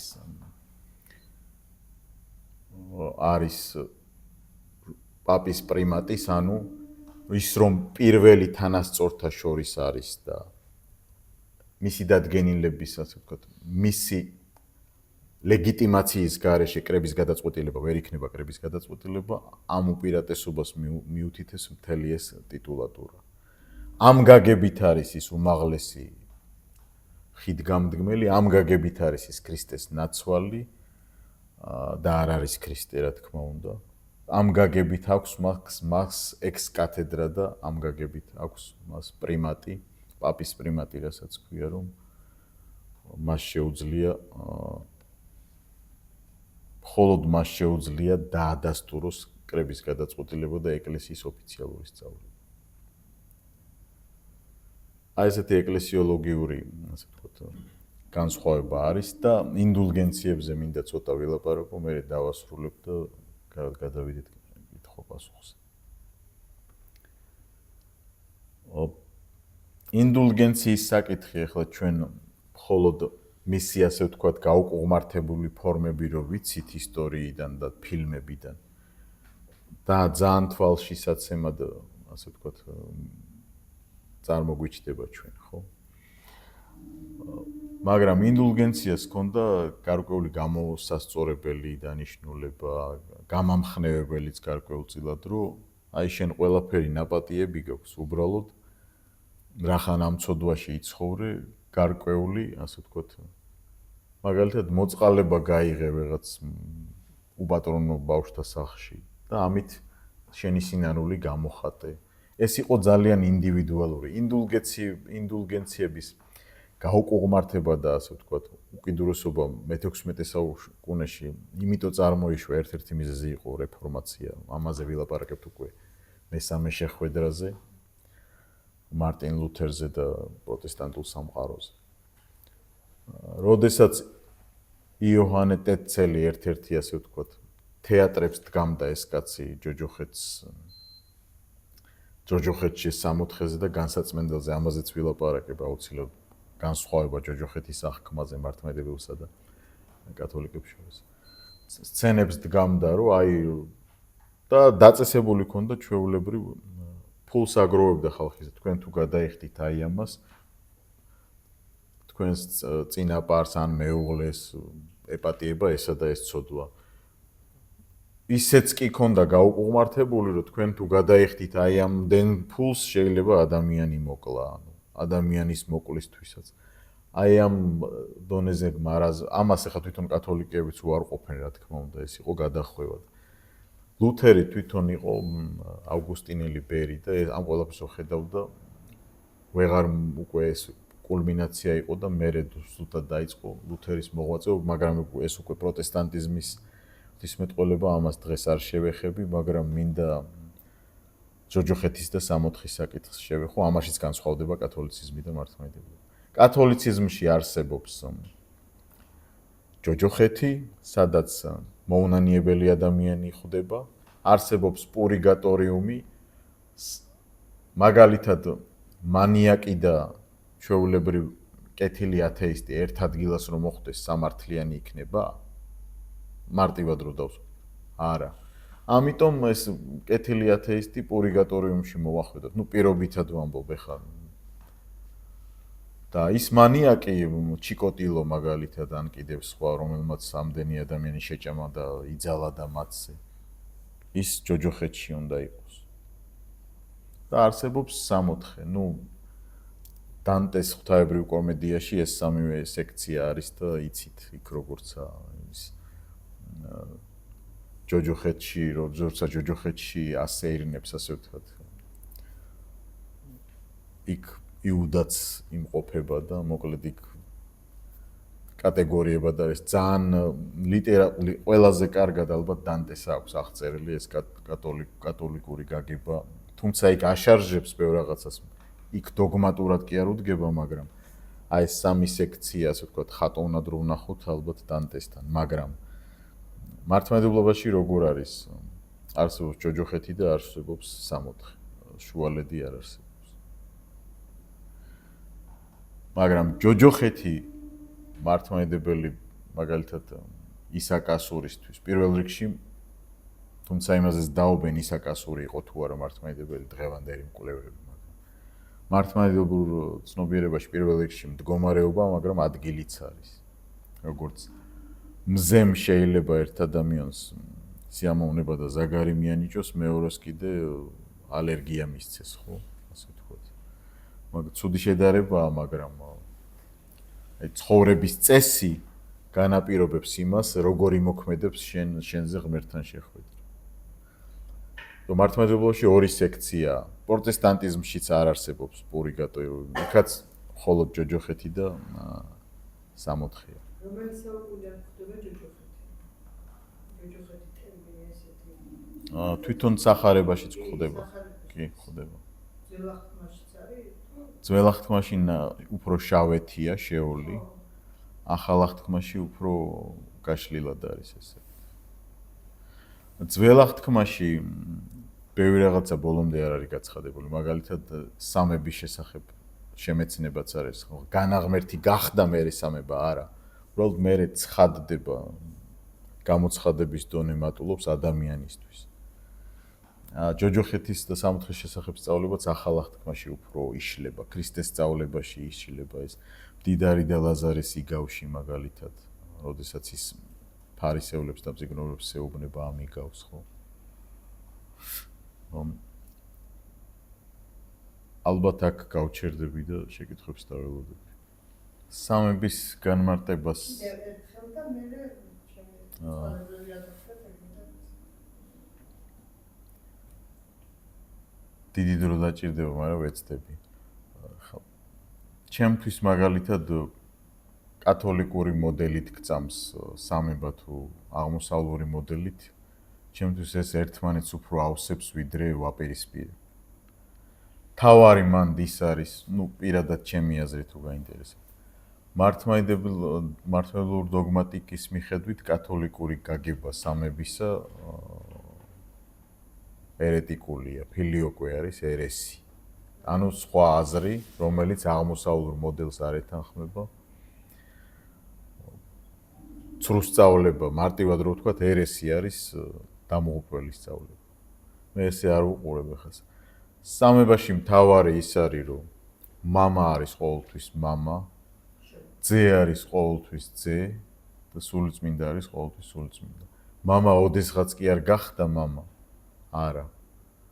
ის ონტოლოგიური მამობა ზუსტად ის არის, რომ არ აქვს არც დასაბამი, არც დასასრული.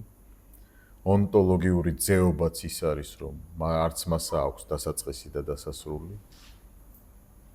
და ონტოლოგიური წმინდასულობაც ის არის, რომ ანუ უდროობაში ყოველთვის არის.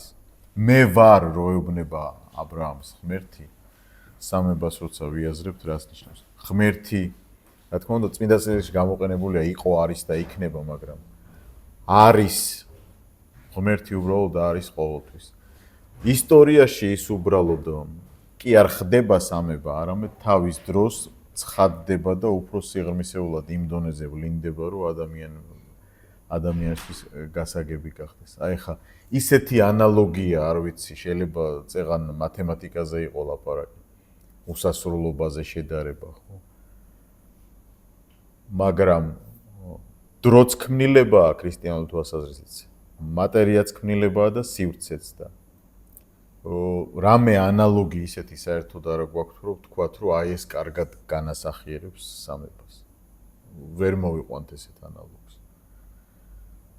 თავარი ქრისტიანულ დოგმაში სამებისა ის არის, რომ იქ არის ყოველთვის ჰარმონიული ურთიერთობა მამას, ძესა და სულიწმინდას შორის, ნამდვილი სიყვარული და ყველანაირი ადამიანური ურთიერთობისთვის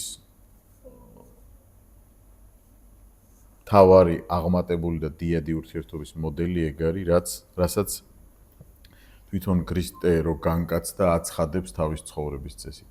რა ურთიერთობა აქვს მას მამასთან და რა ურთიერთობა აქვს ადამიანთან, მოყვასთან.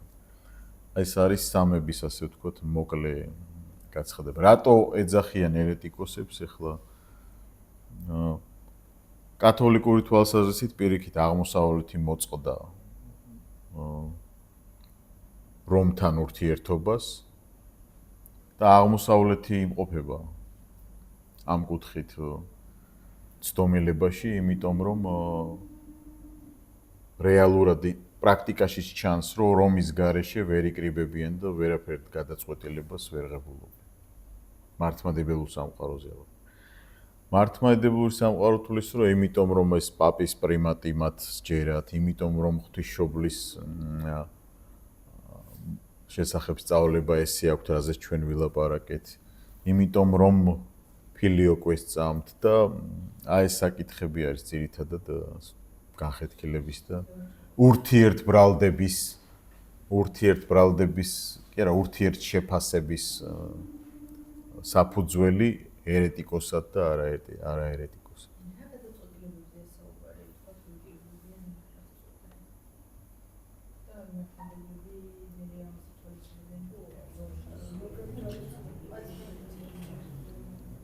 აი მაგალითად 7 მსოფლიო კრება ვახსენეთ ჩვენც ეგან, ეხლა ყველას ცალ-ცალკე ვერ განვიხილოთ.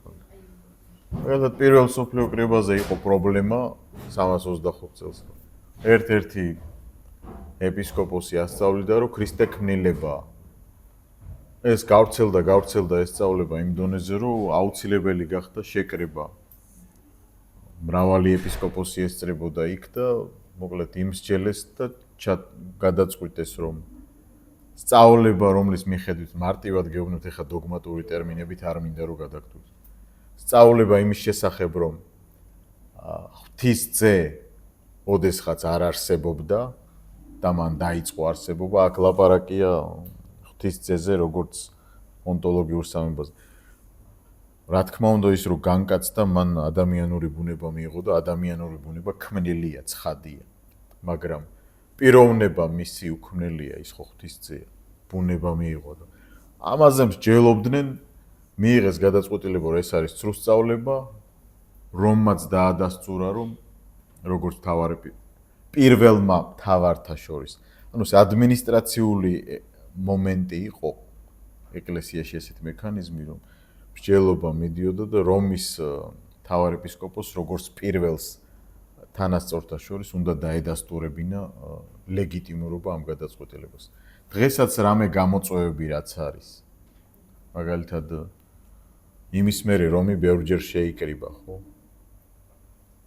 კონკრეტულ გამოწვევებზე რაღაც ერთი შეხედულება რო იყოს. მართლმადიდებლური ეკლესია არ ითვალისწინებს, იმიტომ რომ მე-11 საუკუნიდან ორგანული კავშირი ერთმანეთთან აღარა აქვს. დიპლომატიური ურთიერთობა არის, ეხა აქ ჩამობრძანდა რომის პაპი, შეიძლება როდესღაც რუსეთშიც იყო ჩასული. ეგეთი შეხვედრები იქით და აქეთ ხდება, მაგრამ კრებსითი შეხვედრები არ ხდება, სადაც გადაწყვეტილებას დაადასტურებს რომის ეპისკოპოსი. ორგანული ურთიერთობა შეწყვეტილია.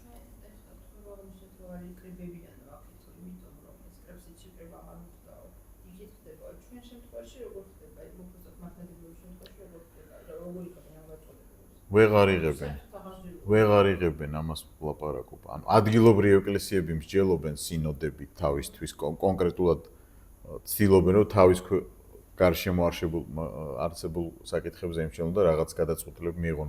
კრებსითი აი თლიანობაში რაც იქნება ვეღარ ღებულობენ. მე ვერ შედგა ეკრება, იმიტომ რომ არ წავიდა რამდენიმე ეკლესია. რამდენიმე რომ არ მიდის მორჩა არ შემდგარია. უყურეთ რა მომენტია ადმინისტრაციულად აღმოსავლეთ რომის იმპერიაში, ანუ ბიზანტიაში, ბიზანტიაზე ვართ მიჩვეული ჩვენ. როდესაც იმპერატორი იყო 1453 წლამდე, მეტ-ნაკლებად რაღაც ერთობას ინარჩუნებდა ეს ეკლესია, თუმცა უკვე რომთანაც აღარ ჰქონდათ კავშირი. მაგრამ კონსტანტინოპოლის დაცემის მერე და რაც მერე სტამბული გახდა, ასე ვთქვათ, საერთოდ ეს ერთობა ეხლა თვითონ მართლმადიდებლობაშიც არის ესე, რომ რომელიღაც ეკლესია რომელიღაცასთან ევქარისტიული კავშირიც კი არ აქვს, ანუ არ ეზიარებიან ერთმანეთთან. მართლმადიდებლობის შიგნით ვამბობ. ამიტომ რომი ამას უყურებს ისე, რომ თქვენ დაკარგეთ მთავარ ეპისკოპოსთან ადმინისტრაციული ურთიერთობა და ამის შედეგებია ეს ყველაფერი. ის ასე უყურებს. ესენი პირიქით რომის პაპის ამ დონის პრივილეგიას უყურებენ როგორც ერთპიროვნულ მმართველობას და ერესს. ეს ურთიერთშეფასება არსებობს, ეს რეალობა ასეთია.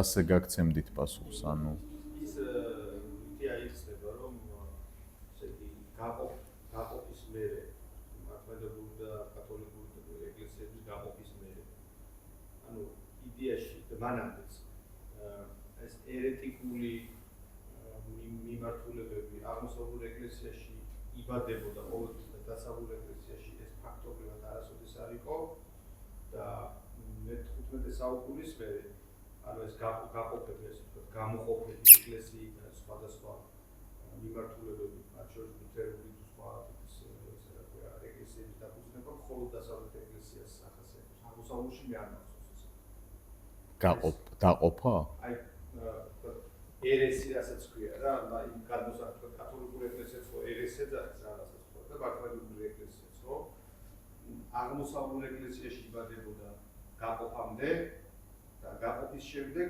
მხოლოდ დასავლურ ეკლესიაში. დასავლურ ეკლესიიდან წამოვიდა პირობითად ვთქვათ იეჰოვას მოწმეთა რაღაცა ვთქვათ მიმართულება რაღაცა ვთქვათ პირობითად აი ვთქვათ რომელიმე ის ჩამოთვალოთ რა ეს მიმართულება ვთქვათ ლუთერანიზმი ეს რა ქვია მას ბაპტისტური 50-იანები ხო აი ეს მიმართულებები რა ჩაისახა ძირითადად დასავლეთ ეკლესიის წიაღში. რაც მანამდე საერთოდ არ არსებობდა. მე როგორც ვიცი, ძირითადად იყოფა სულ აღმოსავლეთ ეკლესიაში. ხა აღმოსავლეთ ეკლესიაში მაგალითად ის ეპოქა, დიდი 7 მსოფლიო კრებების ეპოქა რაც არის. ეს პრობლემები იქ უფრო მახასიათებელი იყო. დასავლეთში სხვა ადმინისტრაციული ელემენტი უფრო ძლიერი იყო, მაგრამ როდესაც რეფორმაციაზე მესამე ლექციაზე რო ვილაპარაკებთ, რატომ მოხდა რომ როდესაც ის უკვე თავის პრინციპებსაც ღალატობდა, ამან გამოიწვია შიდა ჯანყი. თუნდაც რეფორმაციის წინამორბედნი, მაგალითად, ჯონ უიკლიფი მე-14 საუკუნეა ბრიტანეთი, ჯერ კიდე კათოლიციზმს ემორჩილება ეგ ეკლესია მაგ დროს. მაგრამ კორუფციას აკრიტიკებს ამ გადამეტებულ ძალაუფლებებს, რომელიც თავიანთივე სტანდარტებითაც დარღვევა იყო, ხო? იან ჰუსი ჩეხეთში ბოჰემია მაშინდელი მე-14 საუკუნეა. იქ იტალიელი ჯეროლამო სავონარო ეს რეფორმაციის წინამორბედნი არიან. ანუ პრობლემები ორივეგან იყო უბრალოდ იქ უფრო ცენტრალიზებული იყო და მარტივად გვარდებოდა ეს. აქეთ გვარდებოდა 7 მსოფლიო ეკლესია მოგვარდა რომთან ურთიერთობით და ამ ადმინისტრაციით, მაგრამ როგორც კი ამას კარგავენ, აქეთაც უკვე სადავეები გარბის. ხო, მაგრამ ეს ერესი ხო აღარ ყალიბდება რატომ მაგას გულს. ანუ სანამ მსოფლიო საეკლესიო კრებები ტარდებოდა, იყო ნიშნები და რა ვიცი ხო შერაცხეს ერეტიკოსებად რაც ადამიანები. კი მერე უფრო სქიზმებია, იმიტომ რომ ერესი ძირთადად მეორდება. მაგალითად იეჰოვას მოწმეების ერესი ავიღოთ. იეჰოვას მოწმეებს იგივე ქრისტოლოგია აქვთ, რაც არიოსს ჰქონდა. მე-325 წელს. არაფერი ახალი არ უთქვამთ. ქრისტე არის ქმნილება იეჰოვას მოწმეებისთვის. უბრალოდ უფრო დაამახინჯეს ეს საკითხი თორე. არსი ერთია. არიოზი უფრო განათლებული ერეტიკოსი იყო, აქეთ უფრო დაბალი ხარისხის ერესი გვაქვს ასე ვთქვათ. თორე სინამდვილეში ნებისმიერი ერესის ფესვი შეიძლება ვნახოთ უკვე მაგალითად ტრიადოლოგიური ერესი ავიღოთ. დღეს არიან oneness ქვია ესეთი მოდალისტები სამება. სწამთ როგორ ღმერთი არის ერთი უპიროვნო ვინმე და ხან მამა, ხან ძეა, ხან სულიწმინდა როლებში. მაგრამ ეგ ერესი უკვე რომ ნახოთ მესამე საუკუნეში საბელიუსს წამდა ეგეთი რაღაცა, რომ როლებში ღმერთი, სინამდვილეში მამა კი არ არსებობს, ძე და სულიწმინდა. არამედ როცა მოუნდა ღმერთს, მამა გახდა, როცა მოუნდა ძე გახდა და როცა მოუნდა სულიწმინდა.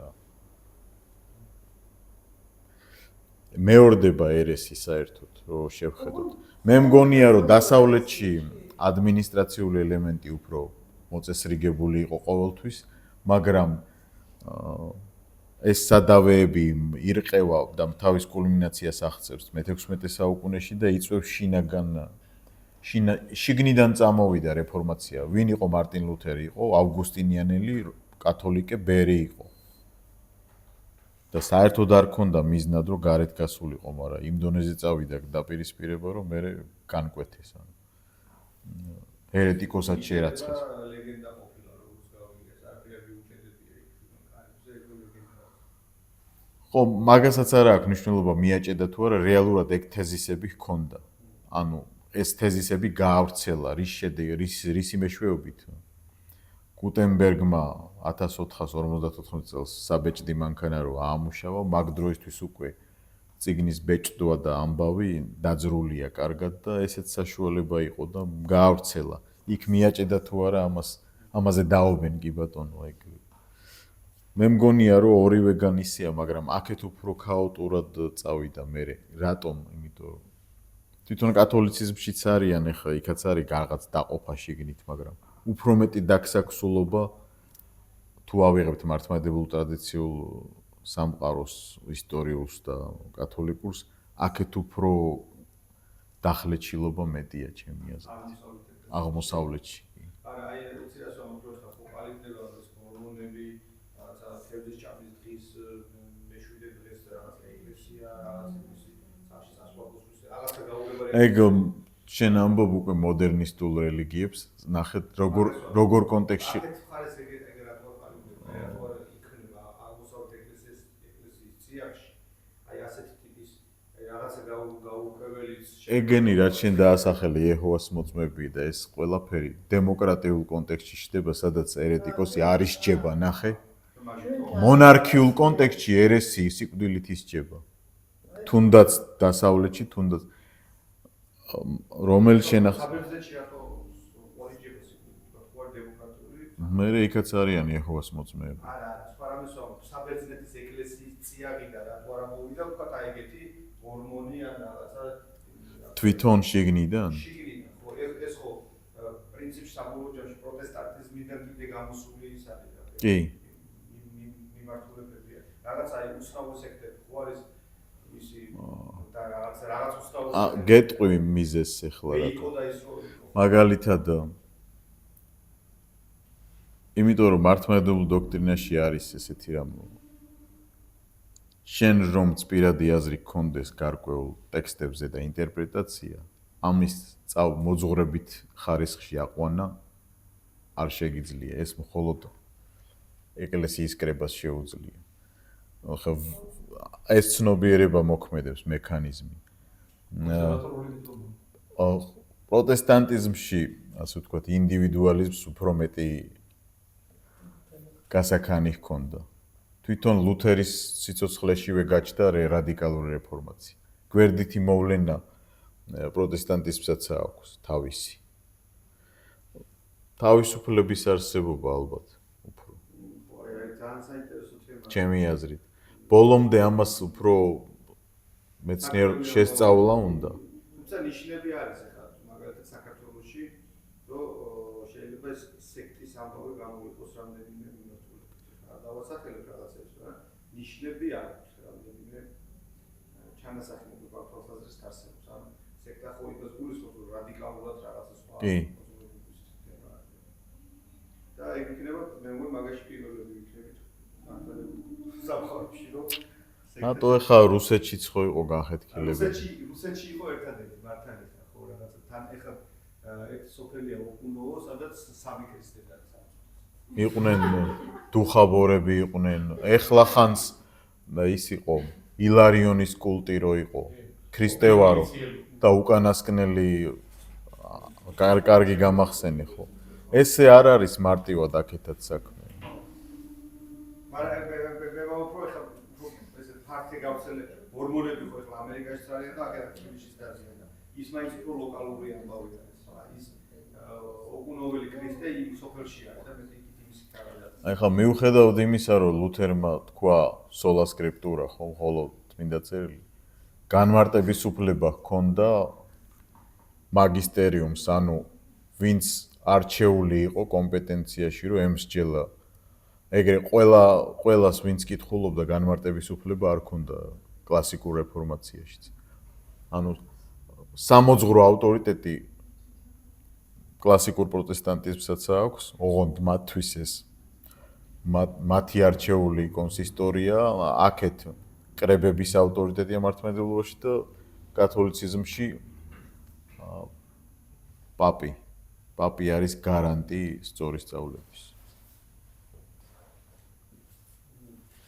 რუსეთში ძირითადად ათეისტური საზოგადოებაა და იქ აქვთ ისეთი ზედაპირული და რასერიოზული მიდგომა. ჩვენ საზოგადოებად იქ საზოგადოება ძალიან აწყვეტილია. რუსეთში ათეისტურია. ხო, იქ არის საერთოდ ეს კომუნისტურმა. იმხელა რუსეთი ეს რეგიონზე უნდა ილაპარაკო. მაგალითად რუსეთში არის ჩუქჩები რო ცხოვრობენ, რა ქვია მაგ ადგილს? იაკუტია? ინცესტური კულტურა არსებობს იქ. ხო, ის სხვა ერების ისე. 21 საუკუნეს გეუბნებით, მე არ გეუბნებით, იყო. ათეისტური საზოგადოება ტრადიციული კუთხეები არის ძირითადად. ჩუქჩებად წოდებულ ხალხში, მე არ ვიცი რა ეროვნებაა ეგ. ეგ ახლა თვითონ მთელ რუსეთში იყოს ჩუქჩები თვითონ ეროვნებაა. ნახოჩის პორტ რაღაც ეგეთი ის იყო, რომ მამამ თილს ჰქონდა უპირატესობა სექსუალური აქტი ჩაეტარებინა გზად. არა, იქ თქვენაც ის წარმართული კულტურიდან. ეგ იყო მე-19 საუკუნემდე. თვითონ კლიმატიდან გამომდინარე ხდებოდა და გაუმჯობესება გენეტიკის. იქ და სხვა მიმართულება იყო, რომელიც რელიგიასთან არ ეკავშირებოდა. მაგალითად მე ვიცი ორი პროტესტანტი მისიონერი ჩავიდა ეგეთ ინცესტურ კულტურაში, იქ მოიქცა ხალხი და ბოდიში და ზოგს თავისი შვილისგან ყავდა შვილი.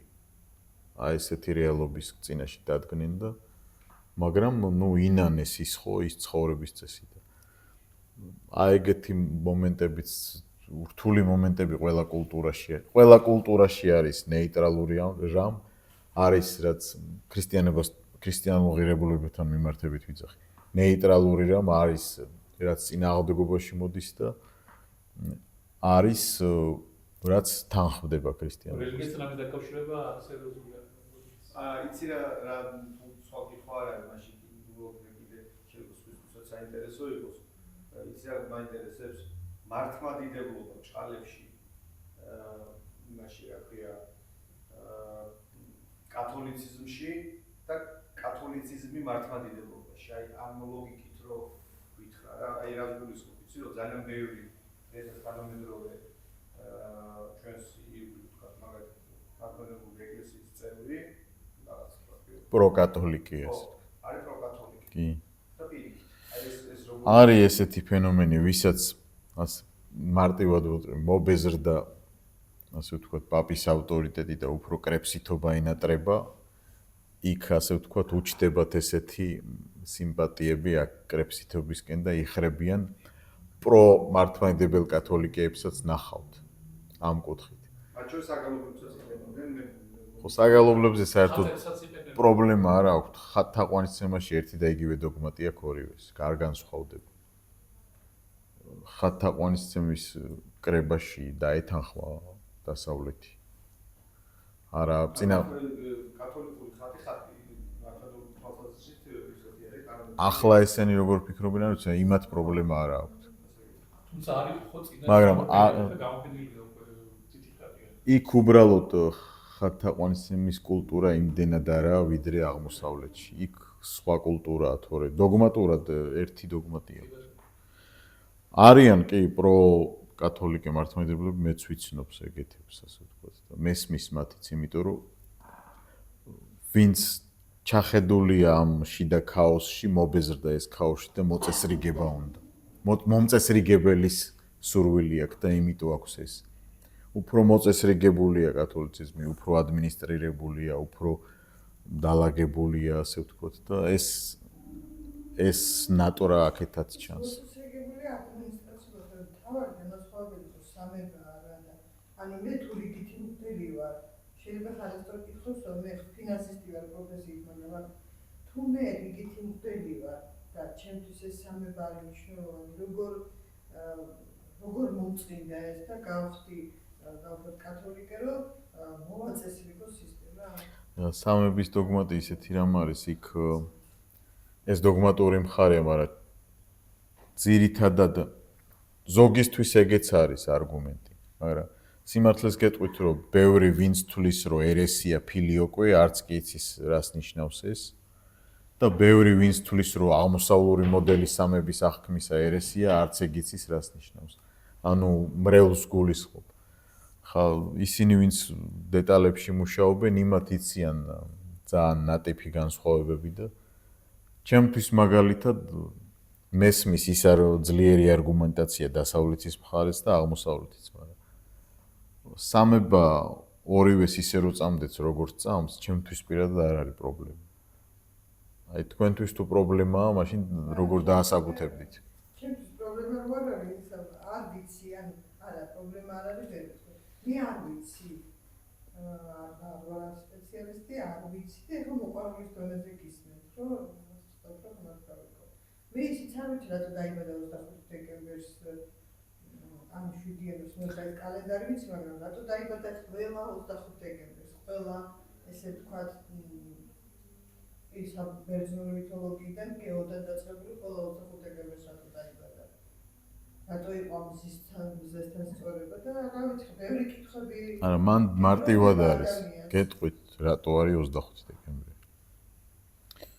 ნუ დაწესდა 25 დეკემბერს იყო მიტრის თაყვანისცემა, ასე ვთქვათ და მზის კულტი და მაგრამ როცა ქრისტიანიზაცია მოხდა იმპერიის, რაღა მიტრის დაბადების დღე აღნიშნოთ ქრისტეს შობა უბრალოდ ჩაანაცვლა იმით. პირობითია. ხო, ანუ სინამდვილეში ხო ჩვენ არ აღნიშნავთ მიტრას მაგ დროს. ამაზე დაობენ არიან ფუნდამენტალისტი ქრისტიანები, რომლებიც ამბობენ, რომ ეს წარმართული თარიღია და საერთოდ არღებულობენ ამ თარიღს. ხა 7 იანვარი და ეს რატო არის? იმიტომ რომ კალენდრული ათვლის სისტემა შეიცვალა და ადრე ხო საერთოდ ექვსი არ ინიშნებოდა ეს სომხური. კი, კი. ათლისდებოდა შობა. ერთად იყო, კი. ანუ ეგ მე განცალკავდა ეს დღესასწაული. პოლიტიკური მიზეზები მოკლედ შეიძლება ვთქვათ 11 საუკუნეში რა იყო განხეთქილების მართლმადიდებლებს ეკუთვნოდა. აღმოსავლეთ რომის იმპერიაში იმპერატორი ზის და მას უნდა რომ ის იყოს ერთპიროვნული მმართველი მთელი იმპერიის დასავლეთისაც. დასავლეთში პაპი მართავს და იქაც ყავთ თავისი იმპერატორი, მაგრამ იმას არ უნდა რომ დაემორჩილოს აღმოსავლეთ იმპერატორს. და ეს ძალაუფლების განაწილების თემა სულ არის. კონსტანტინემ რაც გადაიტანა სატახტო ქალაქი ბიზანტიაში, ამან წარმოქმნა ორი იმპერატორობა.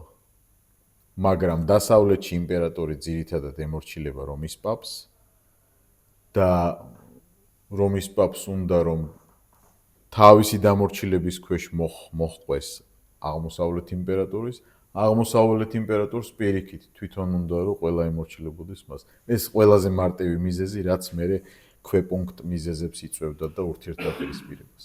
და იქ დოგმატურ საკითხებსაც ცხადია იყენებდნენ ხოლმე რომ ერთმანეთი ასე ვთქვათ დაედანაშაულებინათ. მე ასე მგონი.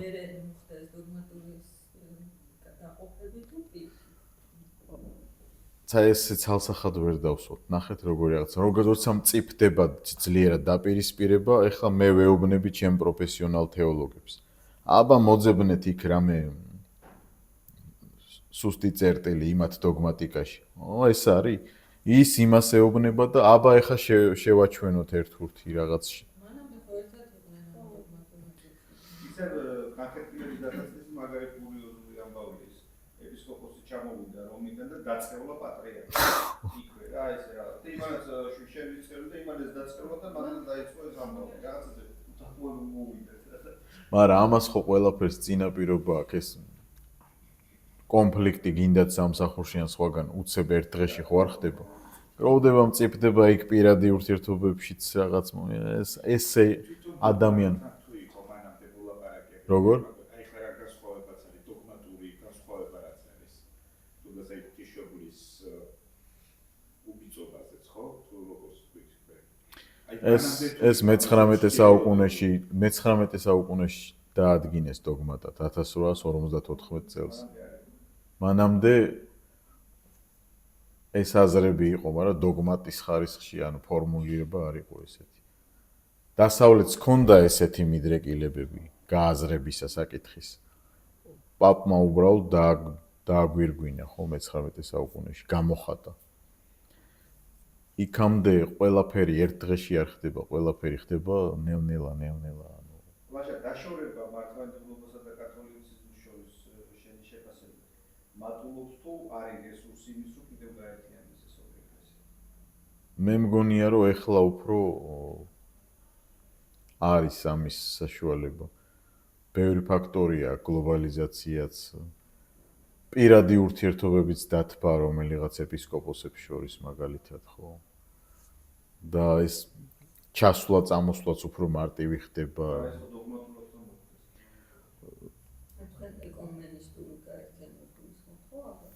ეკუმენისტური ეხა ცდელობა ხო იყო და არის ეს მსოფლიო ეკლესიათი. ბოლო ინიციატივაა რომ აღდგომაზე შეგერთდეს ყველა ეკლესია რომ ერთთაღები იყოს. ამიტომაც კონცავთ. ეგეც კალენდარული ღვთისმეტყველება საერთოდ არ მადარდებს მე მაგალითად რომელ თარიღს აღნიშნავ აღდგომას. სინამდვილეში ნახეთ ქრისტე აღდგა რო ეუბნები ადამიანს ყველა გეტყვის ჭეშმარიტად. ქრისტიანული კულტურა სადაც არის. აზერბაიჯანელსაც რო უთხრა გეტყვის რომ ჭეშმარიტად. რეალურად პირადად შენ თუ გწამს რომ ის მკვდარი იყო და გაცოცხლა, ამას აქვს მნიშვნელობა თორე. რომელ თარიღს აღნიშნავ ამას ეგ წამში გვიწერია და ყოველ ლიტურგიაზე იკითხება დამოველი აღდგომა სამკვდრეთით და იმათაც და პოლიტიკური მნიშვნელობა რა თქმა უნდა ჩემი პოზიცია მე როცა ვილაპარაკე აი პროტესტანტიზმზეც რო ვილაპარაკებთ ლუთერიც იყო პოლიტიზირებული და პირველი რეფორმატორები პოლიტიკის მაშინ ეგეთი წყობა იყო ხო ლუთერმა უბრალოდ პაპის კვერთხზე თქვა უარი და მის წნეხზე და აქ герцоგები მიემხრნენ ხო. კანონური ეკლესიაც ხო თავისთავად. მაგრამ მერე უკვე მესამე თაობა ასე ვთქვათ. მე-17 საუკუნიდან ჩდება იდეა სრული გამოყოფა სახელმწიფოსგან როგორც ეკლესიისა და სახელმწიფოს ცალკე ყოფნა და მე ამ მოდელს ვემხრობი.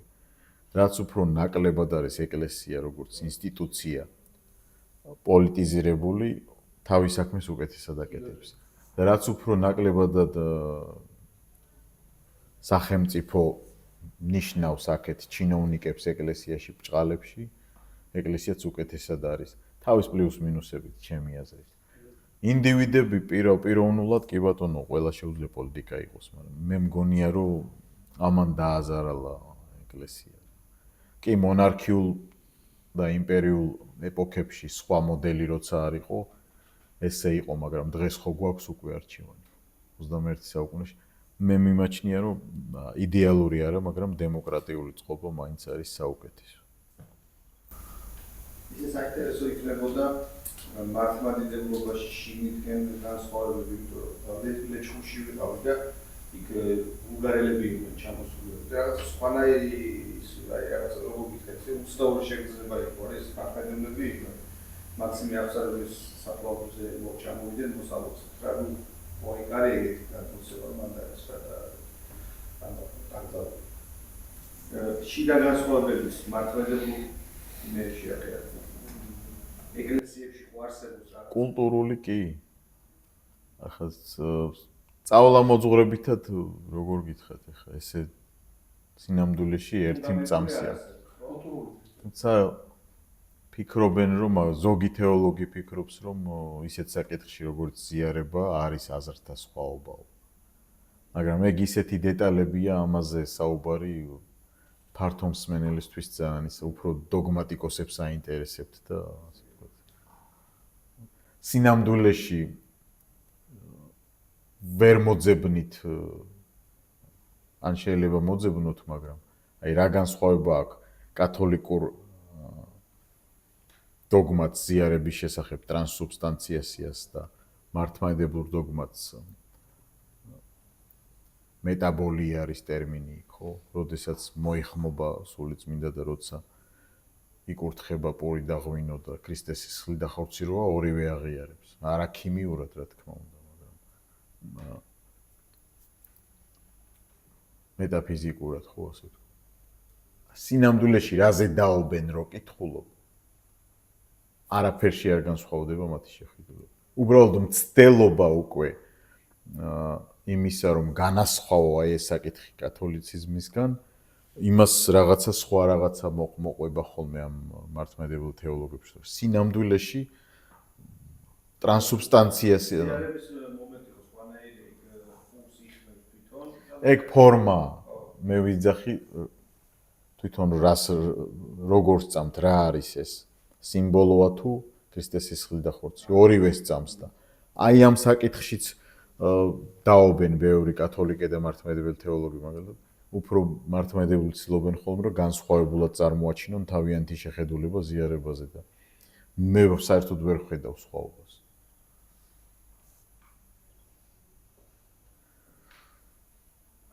კათოლიკური თვალსაზრისით სიმბოლო არა, რა თქმა უნდა. სიმბოლიზმი პროტესტანტულ ერთ-ერთ მიმდინარეობაში არის. მამაზ კი, როგორ არა მაქვთ. ისე ინტენსიურად როგორც მართლმადიდებლები. იმათაც აქვს დიდი მარხვა და ეხლა სხვა დანარჩენი გრაფიკები არ ვიცი, მაგრამ დიდი მარხვა აქვს. იქ უფრო ალბათ სუბუქად არის, არ ვიცი, ეგეც დამოკიდებულია. აი მაგალითად კათოლიციზმში თუ გაშორდით ცოლს ან ქმარს, მეორედ თუ ცოცხალია ქმარი ან ცოლი, ოფიციალური დოგმატია. ხა აღარ შევეხე ამას. შენ არ შეგიძლია მეორჯერ იქორწინო. დიახ. რადიკალურები არის. ამ საკითხში კი. მაგალითად ცელიბატი ყველა სასულიერო პირი უცოლო უნდა იყოს, გინდა ეპისკოპოსი, გინდა მღვდელი. რაღაცეებში იმათაც აქვს უკიდურესი და ესეთი ხისტი ჯიუტი ასე ვთქვათ დამოკიდებულება. ეხლა სახარებას რო ვკითხულობთ, იქ ეპისკოპოსებს ცოლები ყავთ. პავლე წერს, რომ ეპისკოპოსს ერთი ცოლის კატნის იყოს, სამაგალითო იყოს. მერე მოგვიანებით შეცვალეს, რომ ეპისკოპოსს ცოლი არ უნდა ყოლოდა. ხალი ეპისკოპოსები ეს კათოლიციზმში არ არის ხალი ეპისკოპოსი. პროტესტანტებში არის. ანგლიკანურ მიმდინარეობაში უფრო. აი ეს ანგლიკანური მიმდინარეობა ერთ-ერთი პროტესტანტი. კი. ინგლისში რაც არის, იქ ზემო ანგლიკანები არიან და ქვემო, ერთ-ერთი მათგანი კონსერვატიულია, მეორე ლიბერალური. ევანგელისტები ეს ისეთი ტერმინია, ეს უფრო ბოლო თაობას პროტესტანტებისა ეხება, აი რომ განვიხილოთ მესამე ლექციისთვის დავტოვოთ ეგ საკითხები, იმიტომ რომ თვითონ პროტესტანტიზმიც მრავალფეროვანია. თუ თითროსაც აიღებს ორი სიტყვით, რომ კი. აი გრიგოლიანები რაც სომხეთის ის რაც აი დოგმაში რა განსხვავება ესა და მათ შორის ორი სიტყვით შეიძლება. მართლმადიდებლებსა და კათოლიკე აი ამ სამში. მე მყავს მეგობარი ეროვნებით სომეხი მართლმადიდებელი თბილისელი, რომელიც დეტალურად იცის ეს ანუ მაგიტო გახდა მართლმადიდებელი, რომ ქრისტოლოგიური საკითხია. ანუ ერთი როცა ვლაპარაკობთ ქრისტეს განკაცებაზე რუსულად ვიცი ეგ ტერმინი, მაგრამ შეურწყნელად, შეურევნელად როგორ მოხდა ეს. მთავარი აქ არის ის, რომ ღვთაებრივი და ადამიანური ბუნება ორი ბუნება აქვს ქრისტეს და ერთი პიროვნება ჰიპოსტაზი. აი მიაფიზიტიზმში და მონოფიზიტიზმში აი ეს ორი ბუნება ღვთაებრივი ბუნება თითქოს თან დგავს ადამიანურს. აი ეს ერესი არის თვითონ მონოფიზიტობა და მიაფიზიტობა, მაგრამ დღევანდელი სომხური ეკლესიის წარმოადგენელს რო კითხო, ან იმათ ისინი გეტყვიან, რომ ჩვენ გვწამს ორი ბუნება. ანუ იმდენად ისეთი საკითხია, მაგრამ ოფიციალურად ამაშია სხვაობა, ქრისტოლოგიური სხვაობა. მარტო ღვთიური ბუნება ჰქონდა. არა, ორივე ჰქონდა, მაგრამ ღვთიურმა გადააჭარბა და შთანთქა. უხეშად ვიძახი ახლა. ეს აი გეტყვით ახლა ზუსტად როგორ იყო იქ.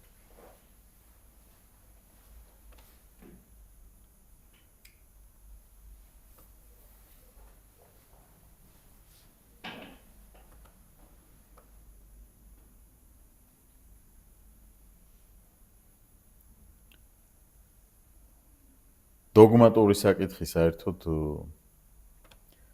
რთულია გამომდინარე იქიდან, რომ